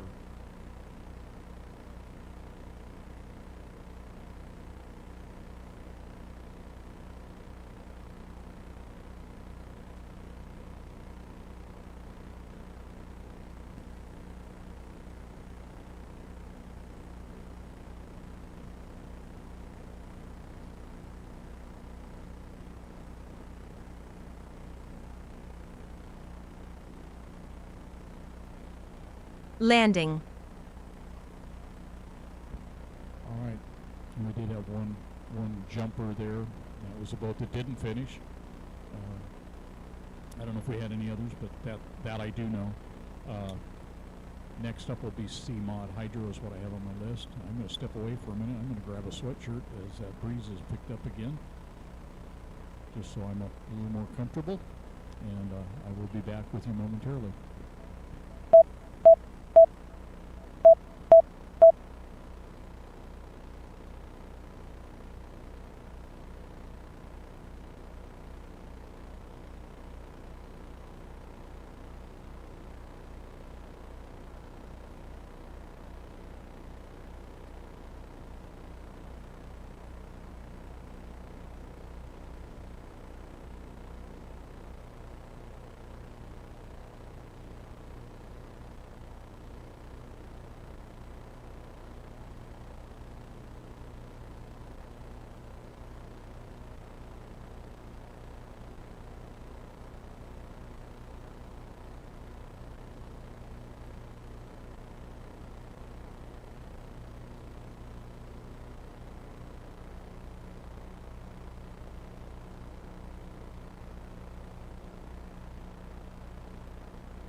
All right, we will have some C-Mod Hydro action here shortly.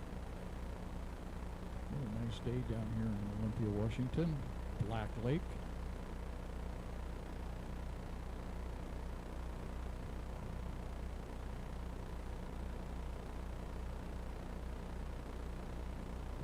All right, we're just waiting right now. I haven't heard from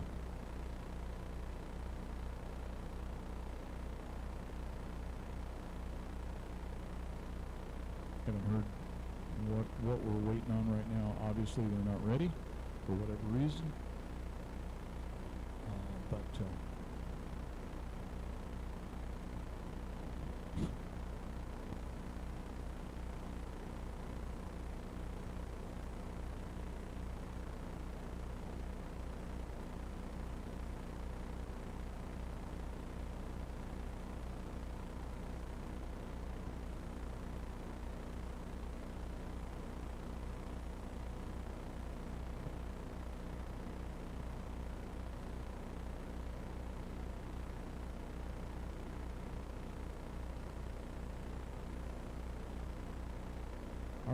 Green flag on the course. C Mod Hydro. Off.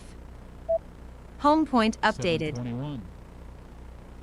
Obstacle sensing unavailable. Fly with That is caution. Jim Tryon, Bellingham, Washington. The 63R, Trevor McGregor out of Arlington. 166R, Jeff Userno, Des Moines, Washington. And the 91R, Kayla Huff, Edmonds, Washington.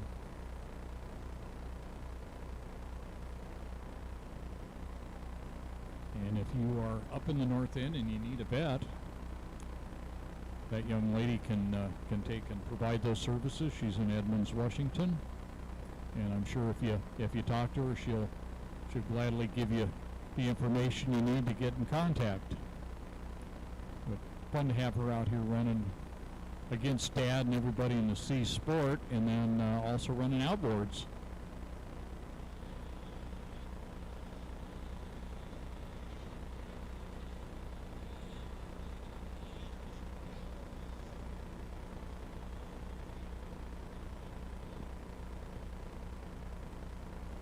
Fly with caution.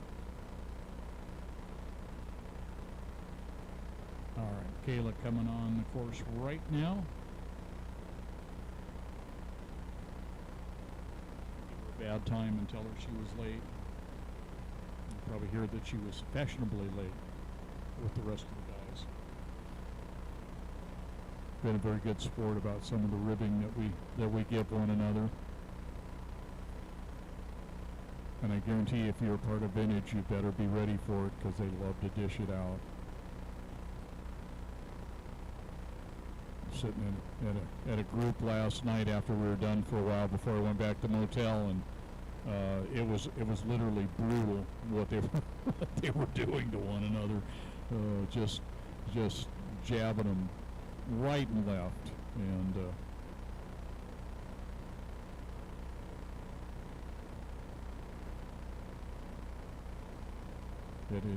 it could be a lot of fun. A great group of people. As I've said many times, this is a big family. Sometimes we can be dysfunctional, but like I say, it is a huge family, a wonderful family. And we got outboarders, inboarders sitting over here, working together, laughing together, enjoying each other's company and the racing that we put on. All right, white flag on the course.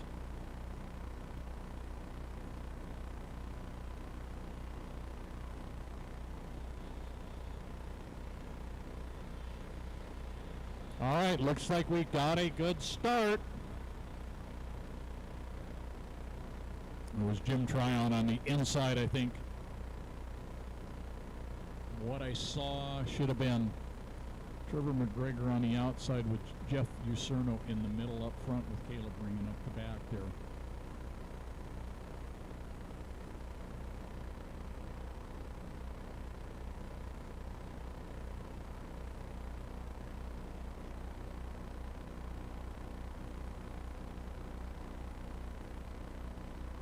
If I'm not mistaken, that looks like, hold on for a second. Looks like Jeff Userno out front on 66R.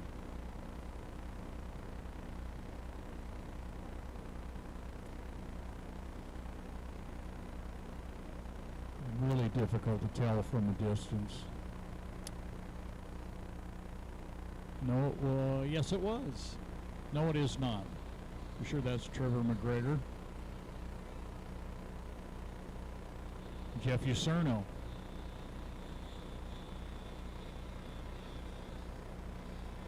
And Jim Tryon.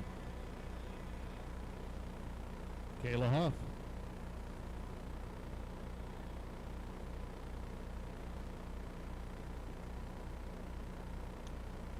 Trying to think whether we've gotten Kayla into an inboard yet, into one of the vintage boats. I don't think we've done that yet. We'll manage that probably before the year's out. We'll get her indoctrinated into all of this stuff. I know she really enjoys running the Sport Sea boats.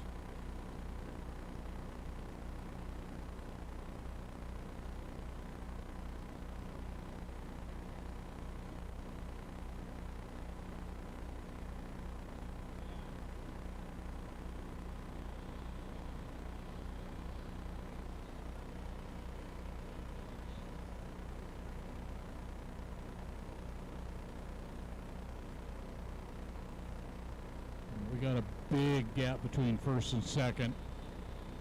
Yesterday it was turned the other way around.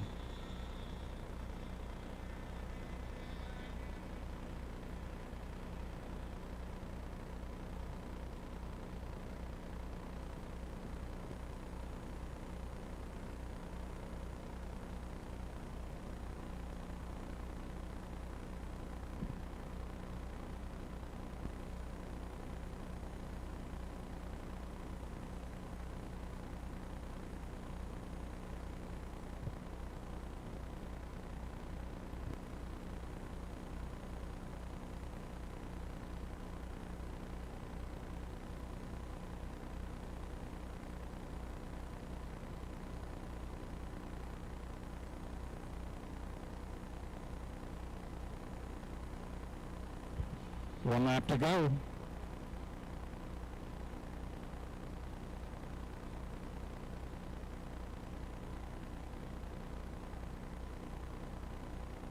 Still fairly close here with second and third. Looks to be Jeff Userno in front. Jim Tryon right behind him.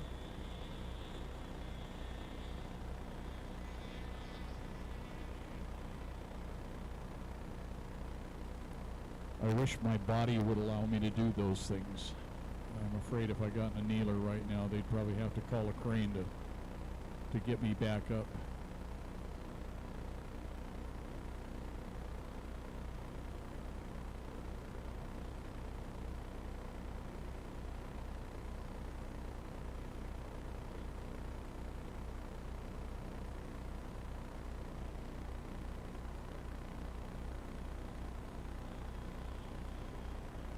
Almost a half a lap lead, and your winner. It should be Trevor McGregor.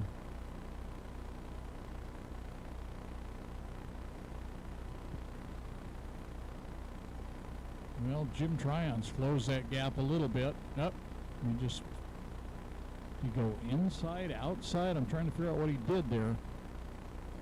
And he went through looked like he went through the rooster tail. Lost some ground all of a sudden. All right, should be Jeff Userno, your second place finisher, and Jim Tryon in third.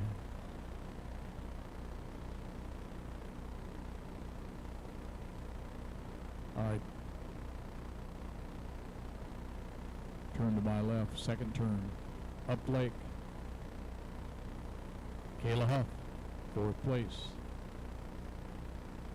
The 91R.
always difficult to fix those boats.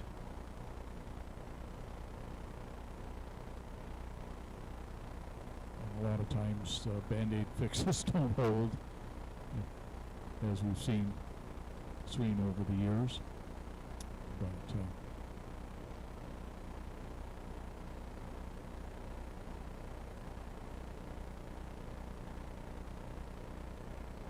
countdown is coming for E350, and I will explain the reason you don't have the countdown as it goes is because I don't have a radio that I can get this off of. So we'll look for that a little bit later, and hopefully we can get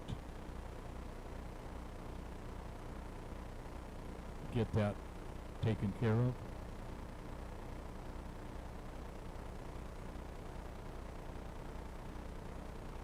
Sounds like a 350 Chevy to me.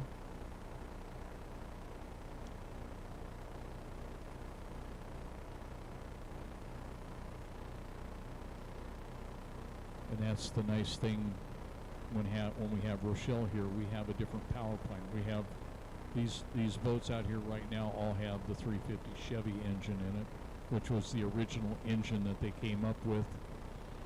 Specific 350, particular crank, particular heads. Cams can only have a certain profile, 2-barrel carburation on it. So it really, it's a hot rod class, but it's not in many ways. Not unlike the 2.5 stock class.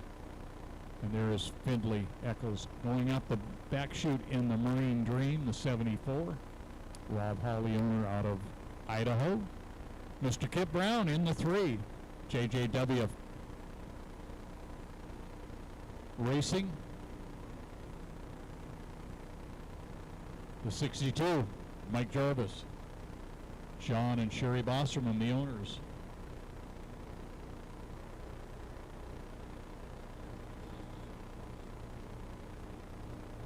Nice run for Findlay yesterday.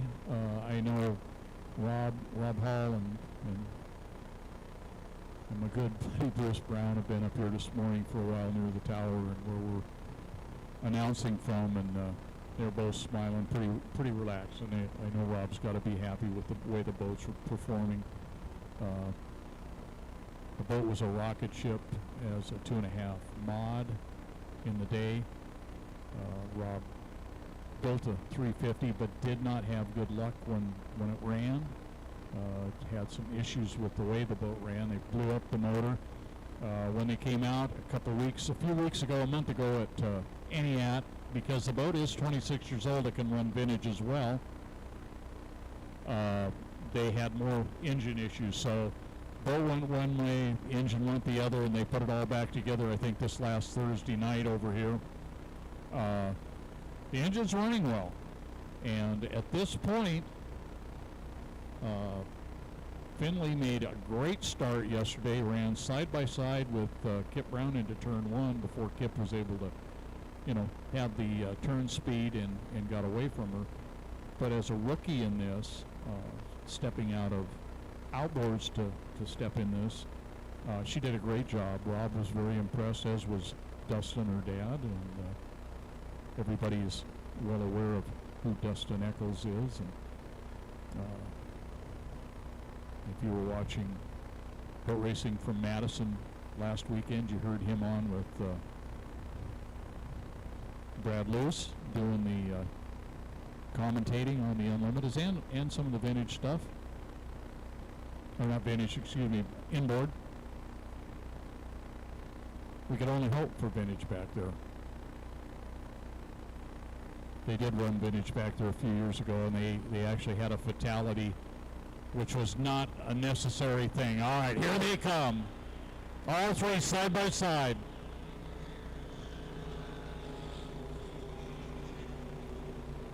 Look like a good start. Findlay leads them into the turn. Kip Brown on the inside. Mike Jarvis in the middle. All right, Mike and Findlay drop back as Kip has the boat speed and able to carry it through the turn. Mike's pushing, but Finley's right there with him. Here she comes. Nosing ahead. Mike's getting real loose over there in the back chute as they run into that wind. That yellow and blue boat is set up very, very light on its feet. All right, Mr. Kip Brown, the end of one. Weymouth Family Racing.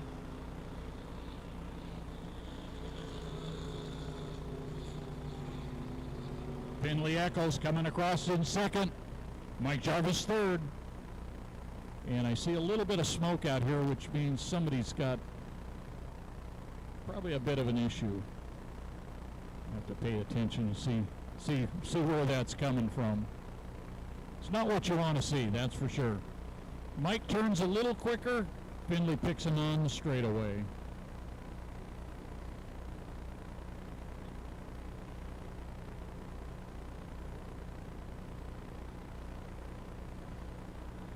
Kip Brown, end of two.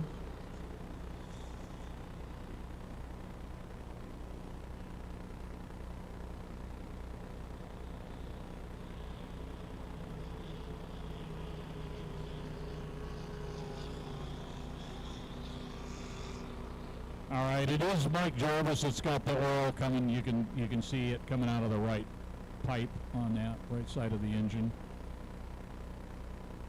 And it's getting a little more pronounced.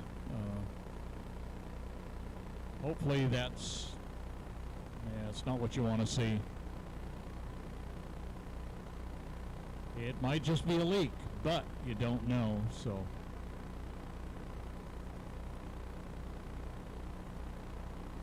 Kip Brown starting his fourth and final lap, end of three.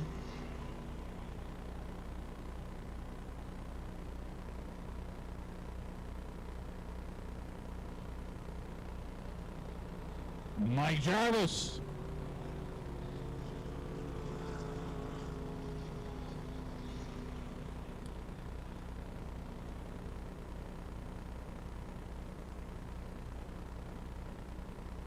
Findlay is caught back up a little bit. And then she drops just slightly in the turn. It's not turning quite as quick. All right, Kip Brown in turn two. Getting ready to come down for his finish here. Kip Brown and the Weymouth family, E3, your victor in the E350. Mike Jarvis coming off turn two.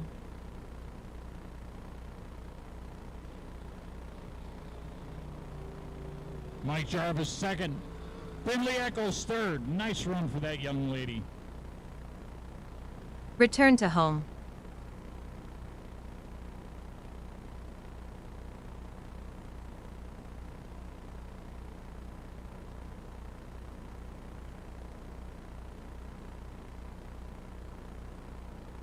All right.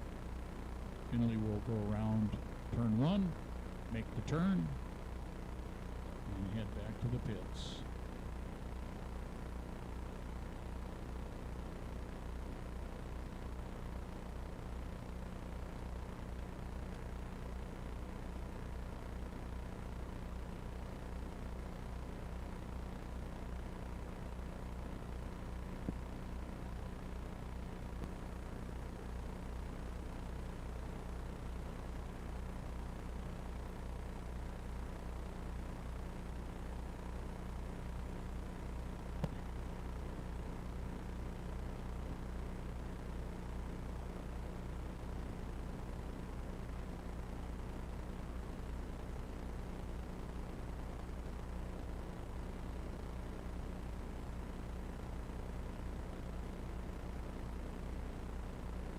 Return to home.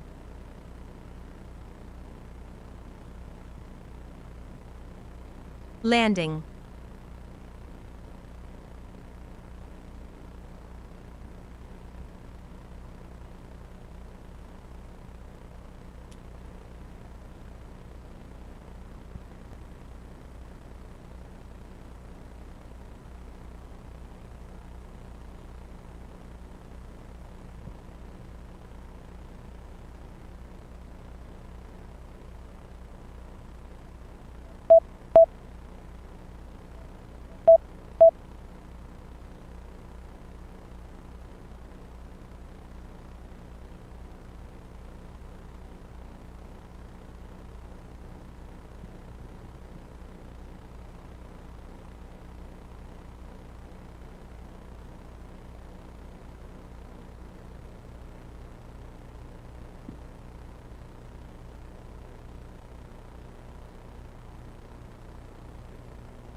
just listening to discussion about the end of that and what the officials have to say, so they will make their decision. Home point updated. Anything that is assessed is for safety reasons.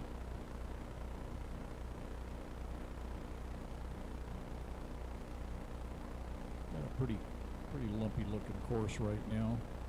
Gonna probably be that way the rest of the day unless this wind calms back down. We got Sport C up next. Always fun to have Sport Cs here. Not quite as many as we've had over the last few years. I know Bob Shellhase is not running these days, and Joe Morrison, Kayla Huff's husband, is not running a boat at this point. But we had, we've had, I think 9 was the most we had with a start. That's fun to watch, especially if you got a decent sized course. Remember being back at Green Lake in the late 1950s, I want to say 59, the Stock Outboard Nationals, and watching 14. I want to say B stock hydro, and it might not have been. It might have been C stock hydro, but come down and 3 of them go over backwards simultaneously because they were so close that the wind coming off of the sponsons off the non-trip forced each other over backwards. They were that close, but quite the sight. Made Sports Illustrated Bob Carver photo that I know I have in one of the boxes of old memorabilia in my shop. Insane to watch. It's a different era these days. We don't get those kinds of numbers. We had as many as 150 boats, I think, at Green Lake over the years. All right, here comes our Sport C. We do have a green flag on the course. You saw them run yesterday. You saw Kayla Huff just run away from Dad yesterday. I talked with Will last night. Will drives a 560, and that engine was just down on power. Not sure if they've done anything to get it going better today, but we'll find out here shortly. But he just said he did not have the power. They've got some issues, and they know what's wrong, and they've got to take care of that. Whether they were able to do that last night, I don't know, because that would have been probably a different power head. But these are stock engines, 40 horsepower Daihatsus with a racing propeller and steering bars. Other than that, they are stock. Will Huff. That is Shane Dickinson. Jerry Benedict. Kayla Huff. Russell Mead on the outside. Mark Mead inside. As you can see, those boats look virtually the same except for their color. The dark blue was the first boat that Russ built, and the second boat was the white boat.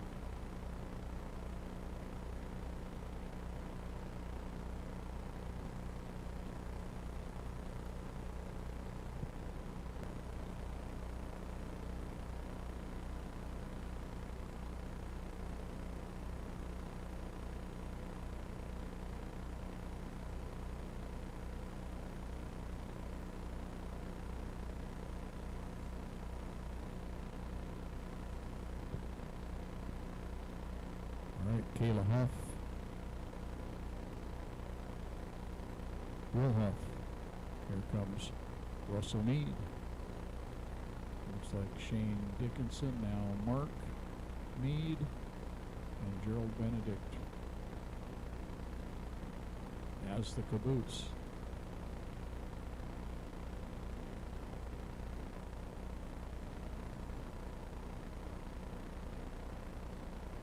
Gerald's quite a character. Really enjoy his. Actually enjoy all of them, but Gerald's really a character. Lots of stories. Interesting man. We'll see how Dad and daughter do this go around. Nice and tight in there in lanes 1 and 2.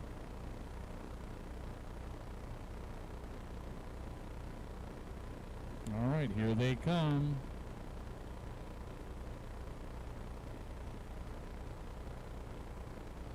All right. Well, you know what? The 86 and the 697 are the only two that are legal. And what's Gerald doing? Gerald just turned across the course.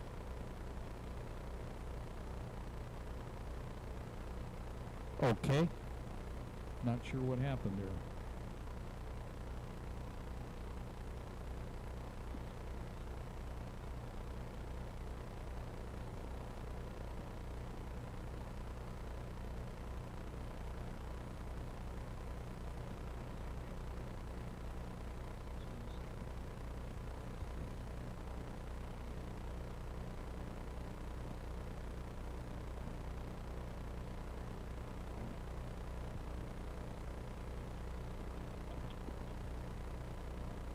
Yeah, I'm not sure what what that was about. Kayla Huff is leading the non-race at this point. As the boat that's way in the back going into turn 2 right now, the yellow and red boat is your leader.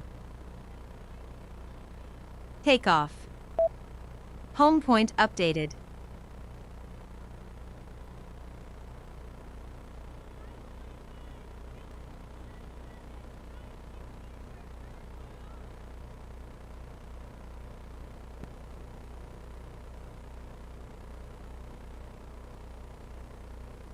Obstacle sensing unavailable. Fly with caution. I gotta check with the referee here real quickly. I'll be right back.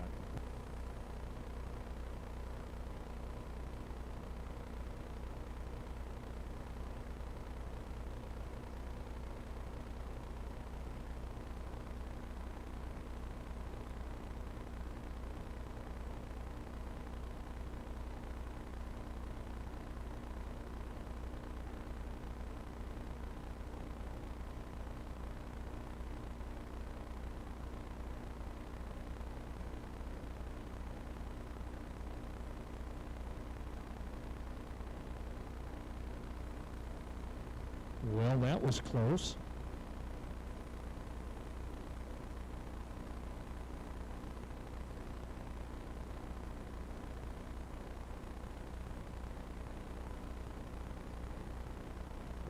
The 86 and the 845 were your legal starters. The 697 is disqualified because of not making a start, cutting the course, and the others have a 1 minute penalty. So it looks like our leader is the 845 coming by right now. Second place will be the 86 of Shane Dickinson. And that's why you need a scorecard.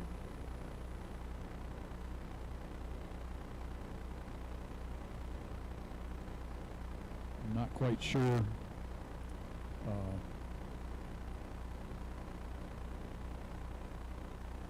if Kayla keeps driving the way she is right now, she will most likely take over second place.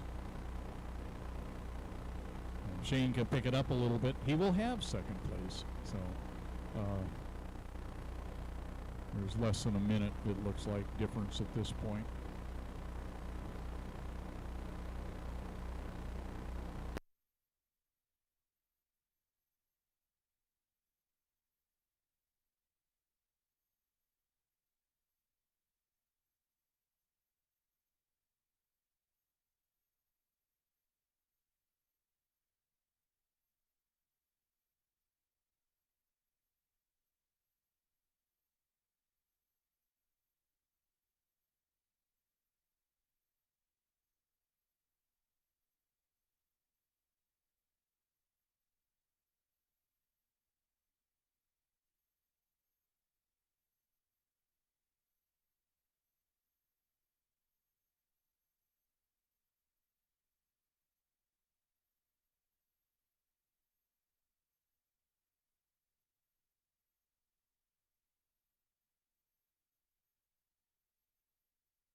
one legal boat out of the bunch that didn't have a penalty or anything, and that was the 845.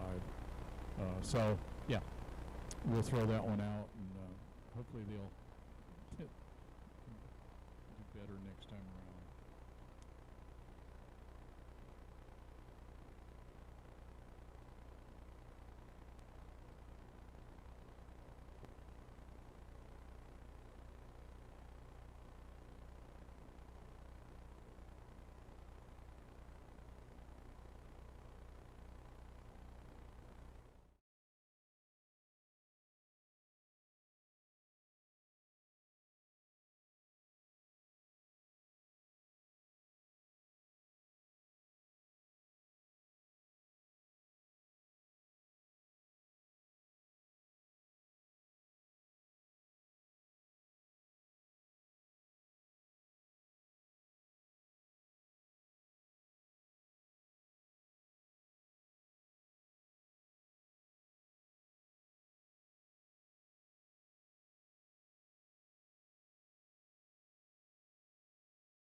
Return to home.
Brown up in turn 2, hot rodding through. That would be Marissa Bartels cutting the course and heading back to turn 1. Katie Brown floating her down the front chute here.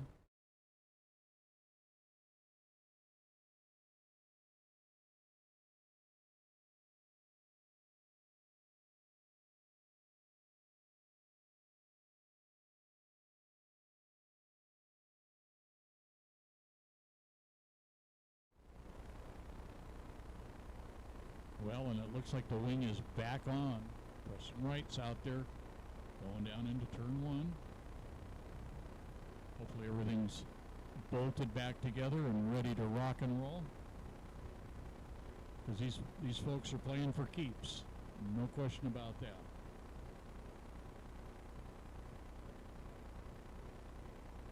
All right, we'll call it as they come around. I can tell you that is Katie Brown on the outside. That is the 98.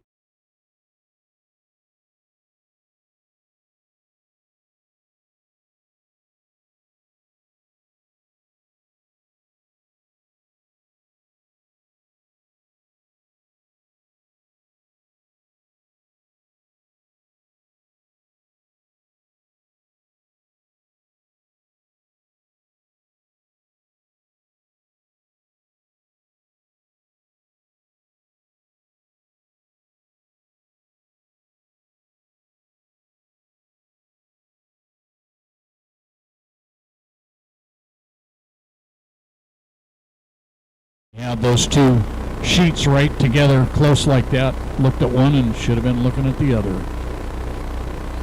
All right, that is Gunnar O'Farrell in the 21, the Hellion. All right, 85 is Preston Wrights. 98 is Katie Brown. 225, Justin Burnett. The 311, Jacob Malden, if he is out there, and I have not seen, I think he's scratched. Yes, he did. A1 is Bartels on the outside. Way outside. You're going to have to get that thing straightened out and get it headed for home. Gunnar O'Farrell.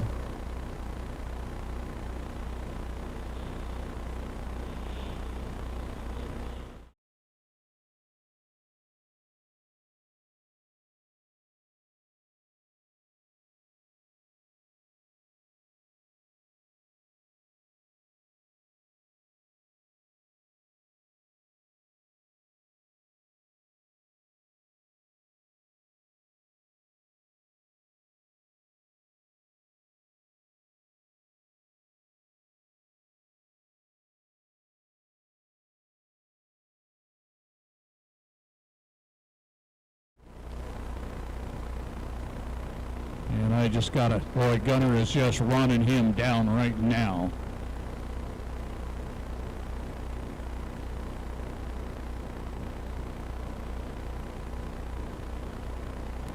You see Gunnar swinging wide. He's got plenty of time. End of lap one. Preston Wrights. Gunnar O'Farrell.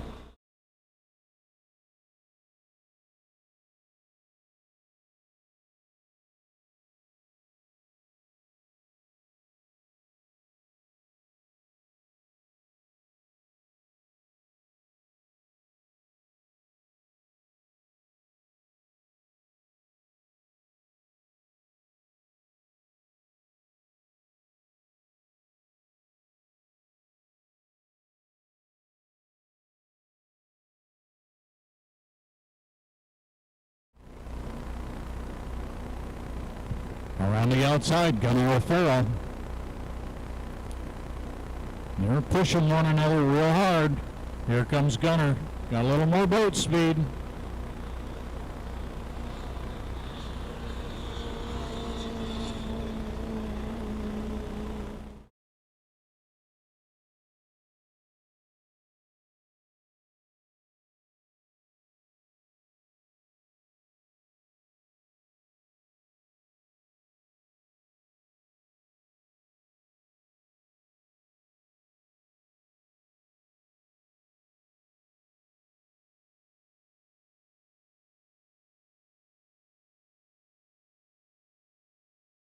Sound kind of funny. That's that tuned exhaust. All right. Gunnar with a ton of boat speed, but boy, he is way outside. He's losing a lot of ground by doing that. Preston Wrights, your leader. Gunnar O'Farrell second.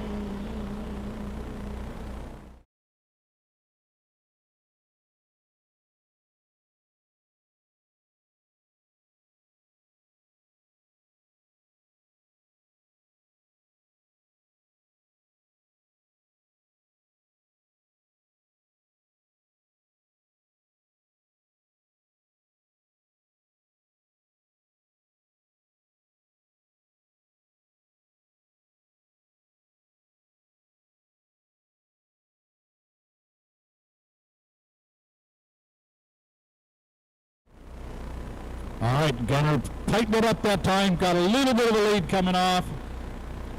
Here comes your checker flag. Gunnar O'Farrell, Preston Wrights.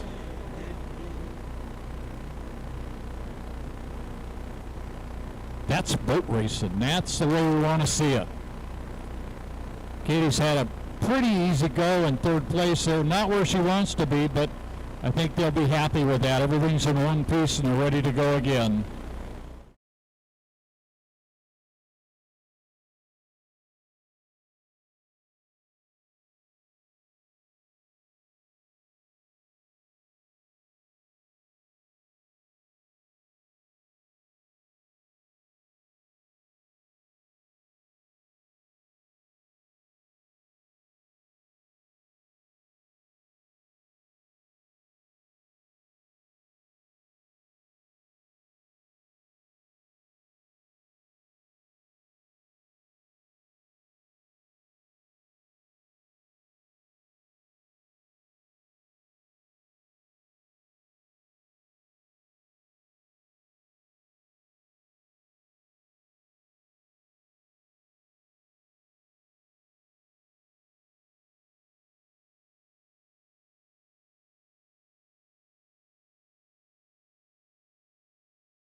Return to home.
Landing.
Updated.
my 300 SS Hydro out there right now, and I will get you numbers momentarily.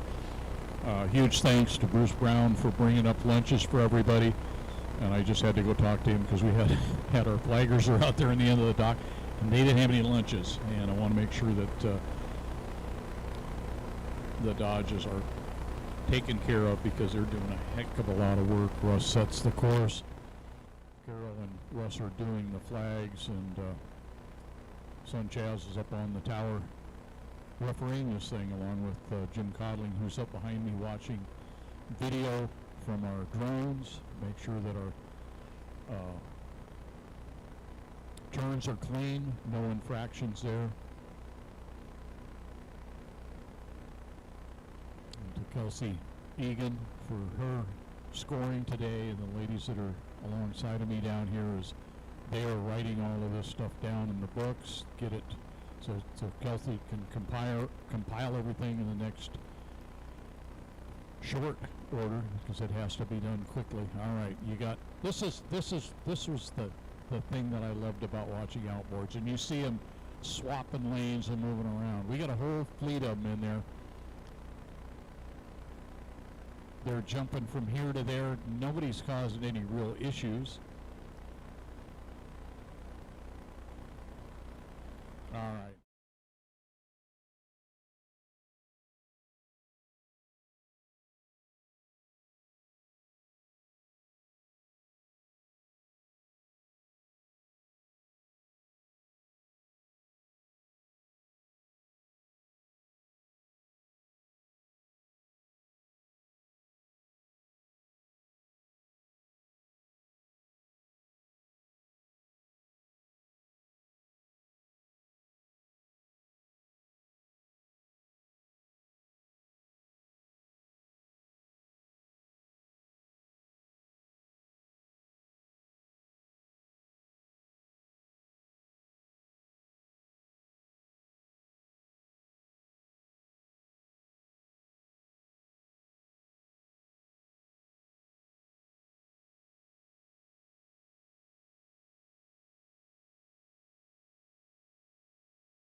It is your US 1, Madden Henshaw.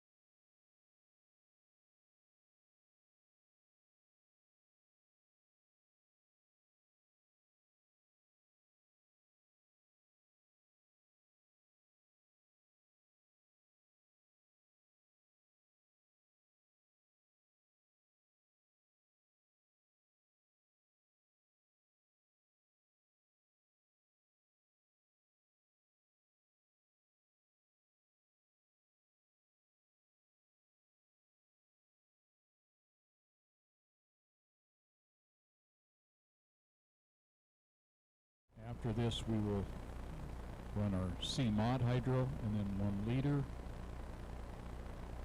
We'll check on SE. White flag is out.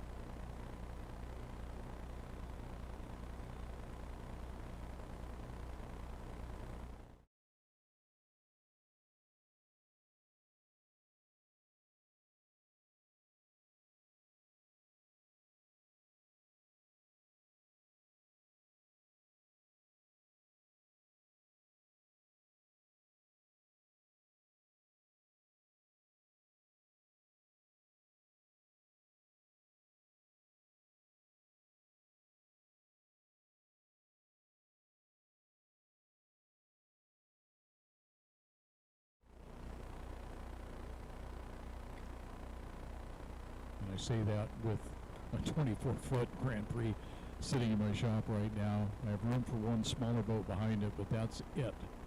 They are huge, and I have 5 total at the house. So it's a busy time again. Will be until I don't do it anymore, I'm sure.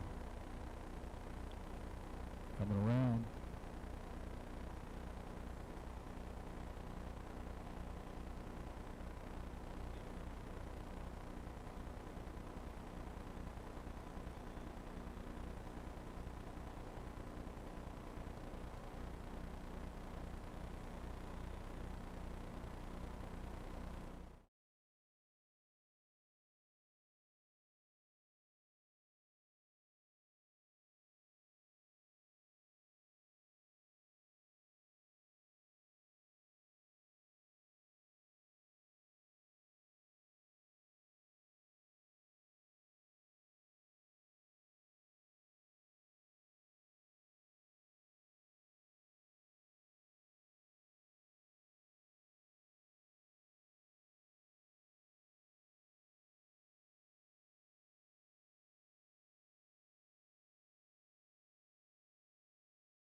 right, white flag on the course at this point.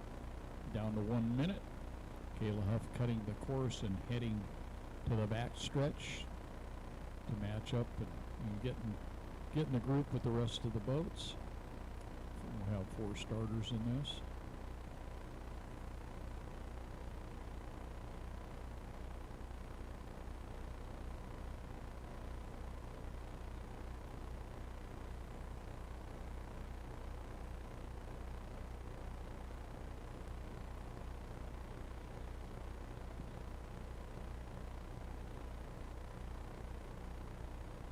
All right, here they come. Call it as they come down the start here.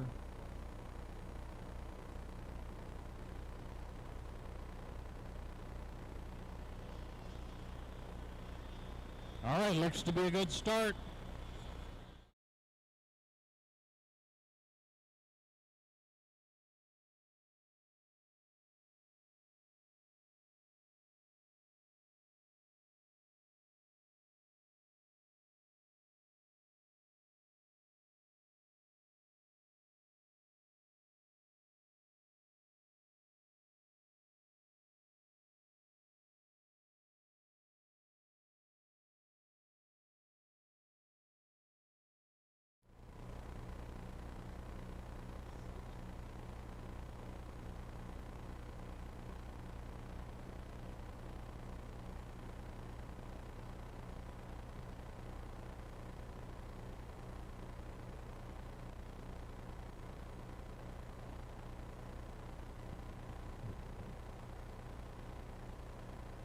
Well, your leader is really stretched out in a hurry.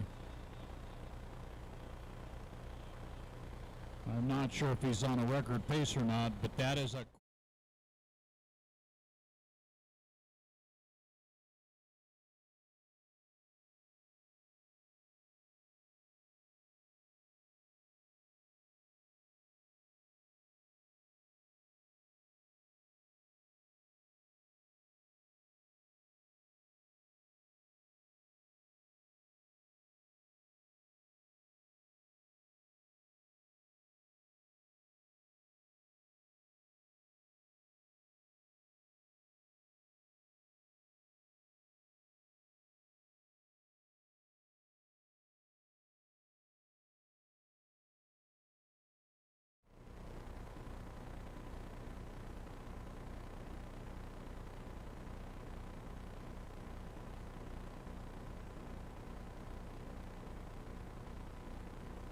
just about a full turn.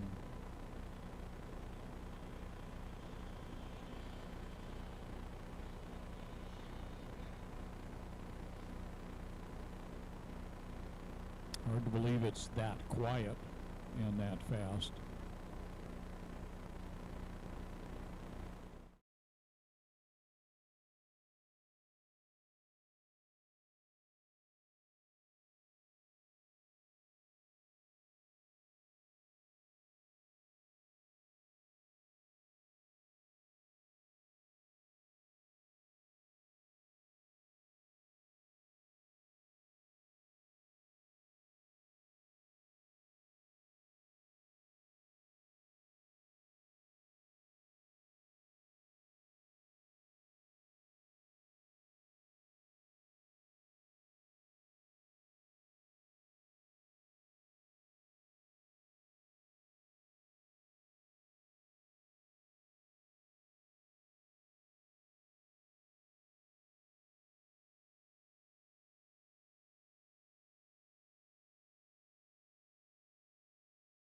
Trevor McGregor out of Arlington, Washington.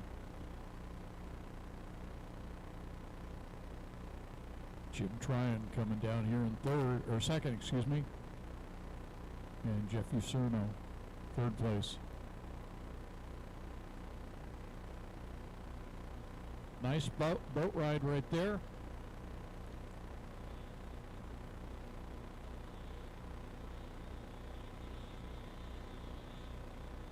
Fun to look at the outboards. A lot of different thoughts and styles of hulls. All doing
Landing.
Home point updated.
Takeoff. Home point updated.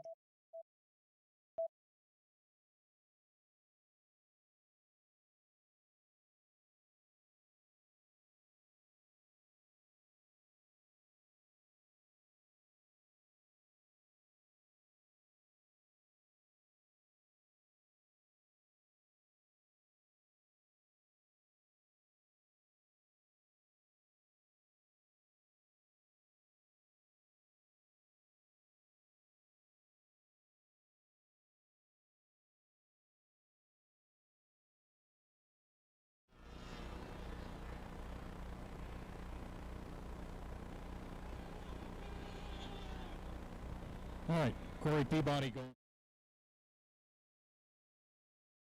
Kevin Porter in the Y21.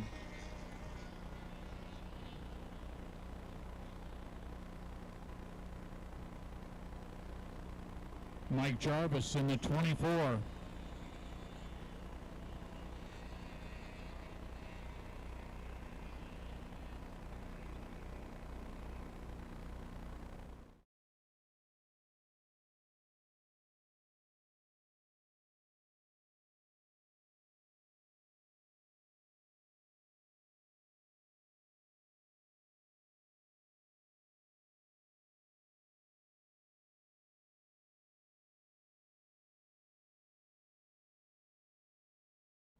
Not sure if they are in the DMZ, but they're close. Randy Russell, Corey Peabody.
Kevin Porter, Mike Jarvis, Corey Peabody, Randy Russell.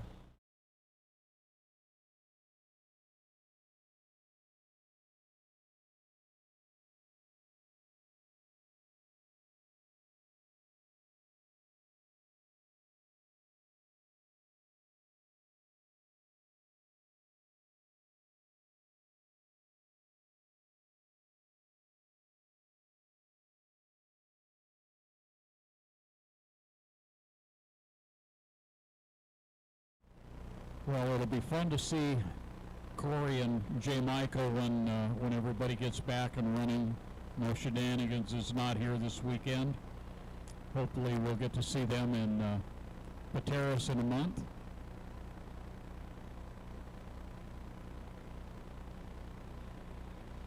There he comes, Corey Peabody on the 9.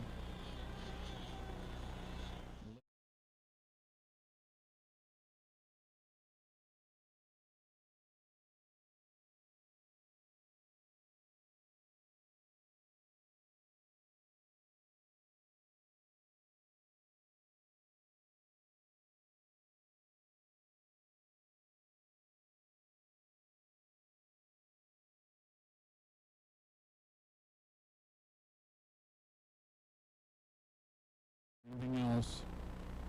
First cabin gives it everything he's got every time he goes out. Going through turn 2, watch him come around that buoy there. Almost room for one more boat inside of him.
Kevin Porter in the 21. Bill Wallace owned boat.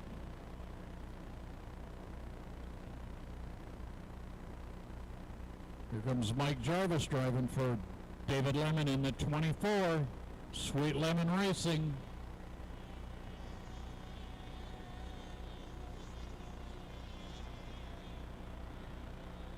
And Randy Russell.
the trip.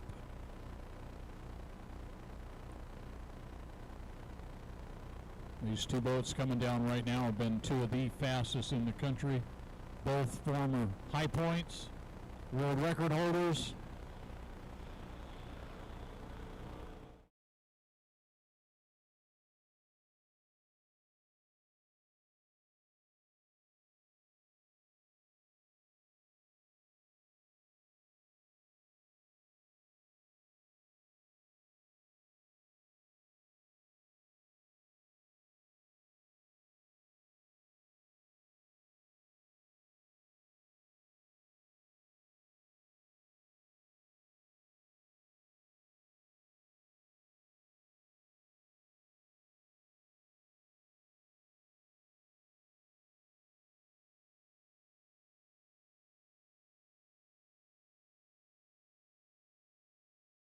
It looks like they're more interested in putting on a show right now, an exhibition, than anything, and that's great.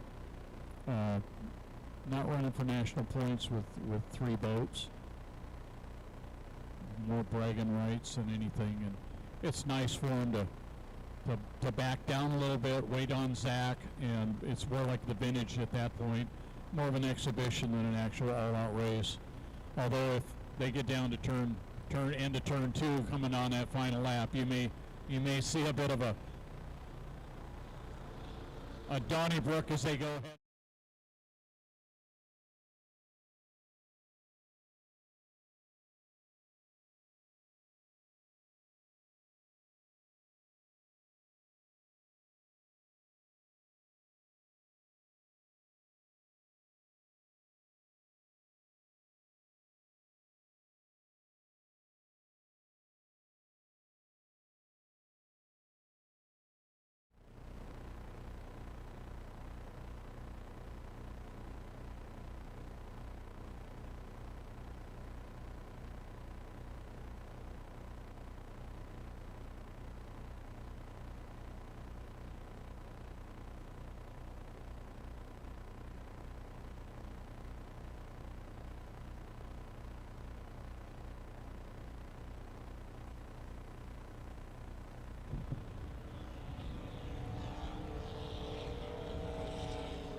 All right, Kip Brown on the inside, Travis Olsh on the outside. They don't get much more evenly matched than that.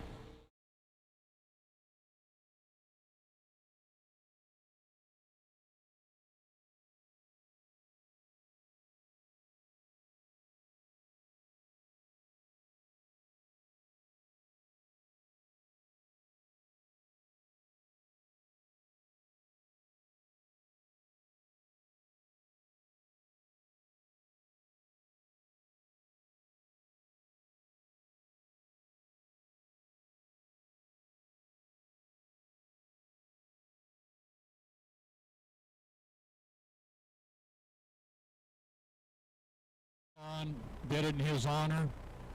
But you know, you can't replace somebody like that. Yeah, people step up, they do jobs, but there will never be another Lenny Baker. Just one of those guys that was always there, always doing.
Return to home.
Landing.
Home point updated.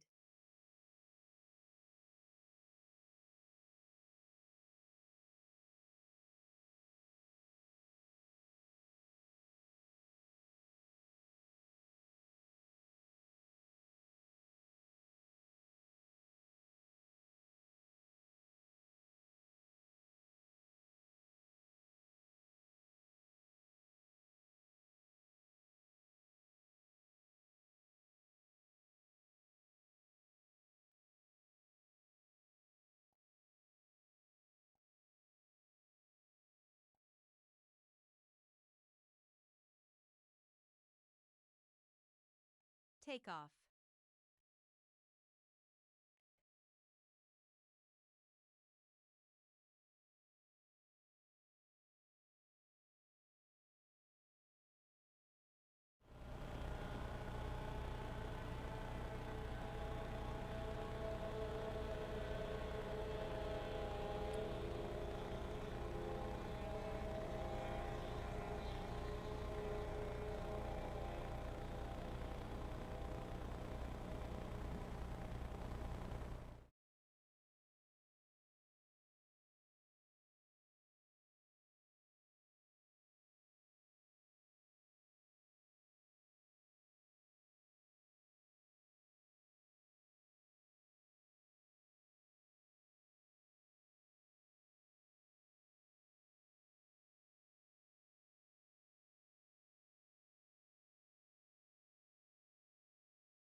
to put on some pounds if I see much of that.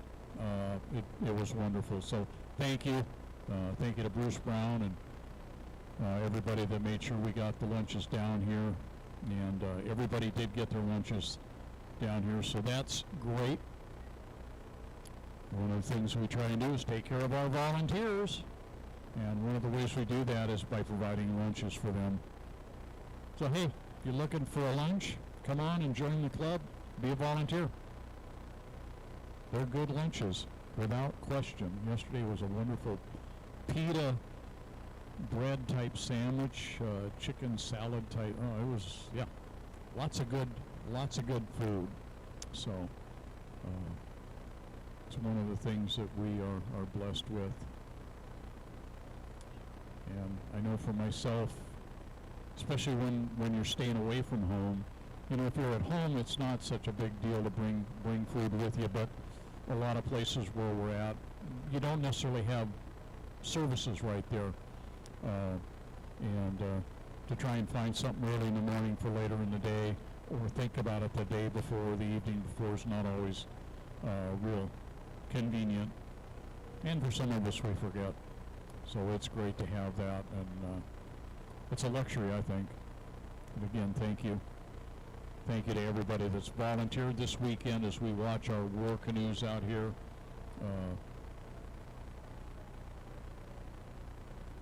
Putting on a nice show. Not the fastest, but sure fun to watch. And they're colorful. They're beautiful boats.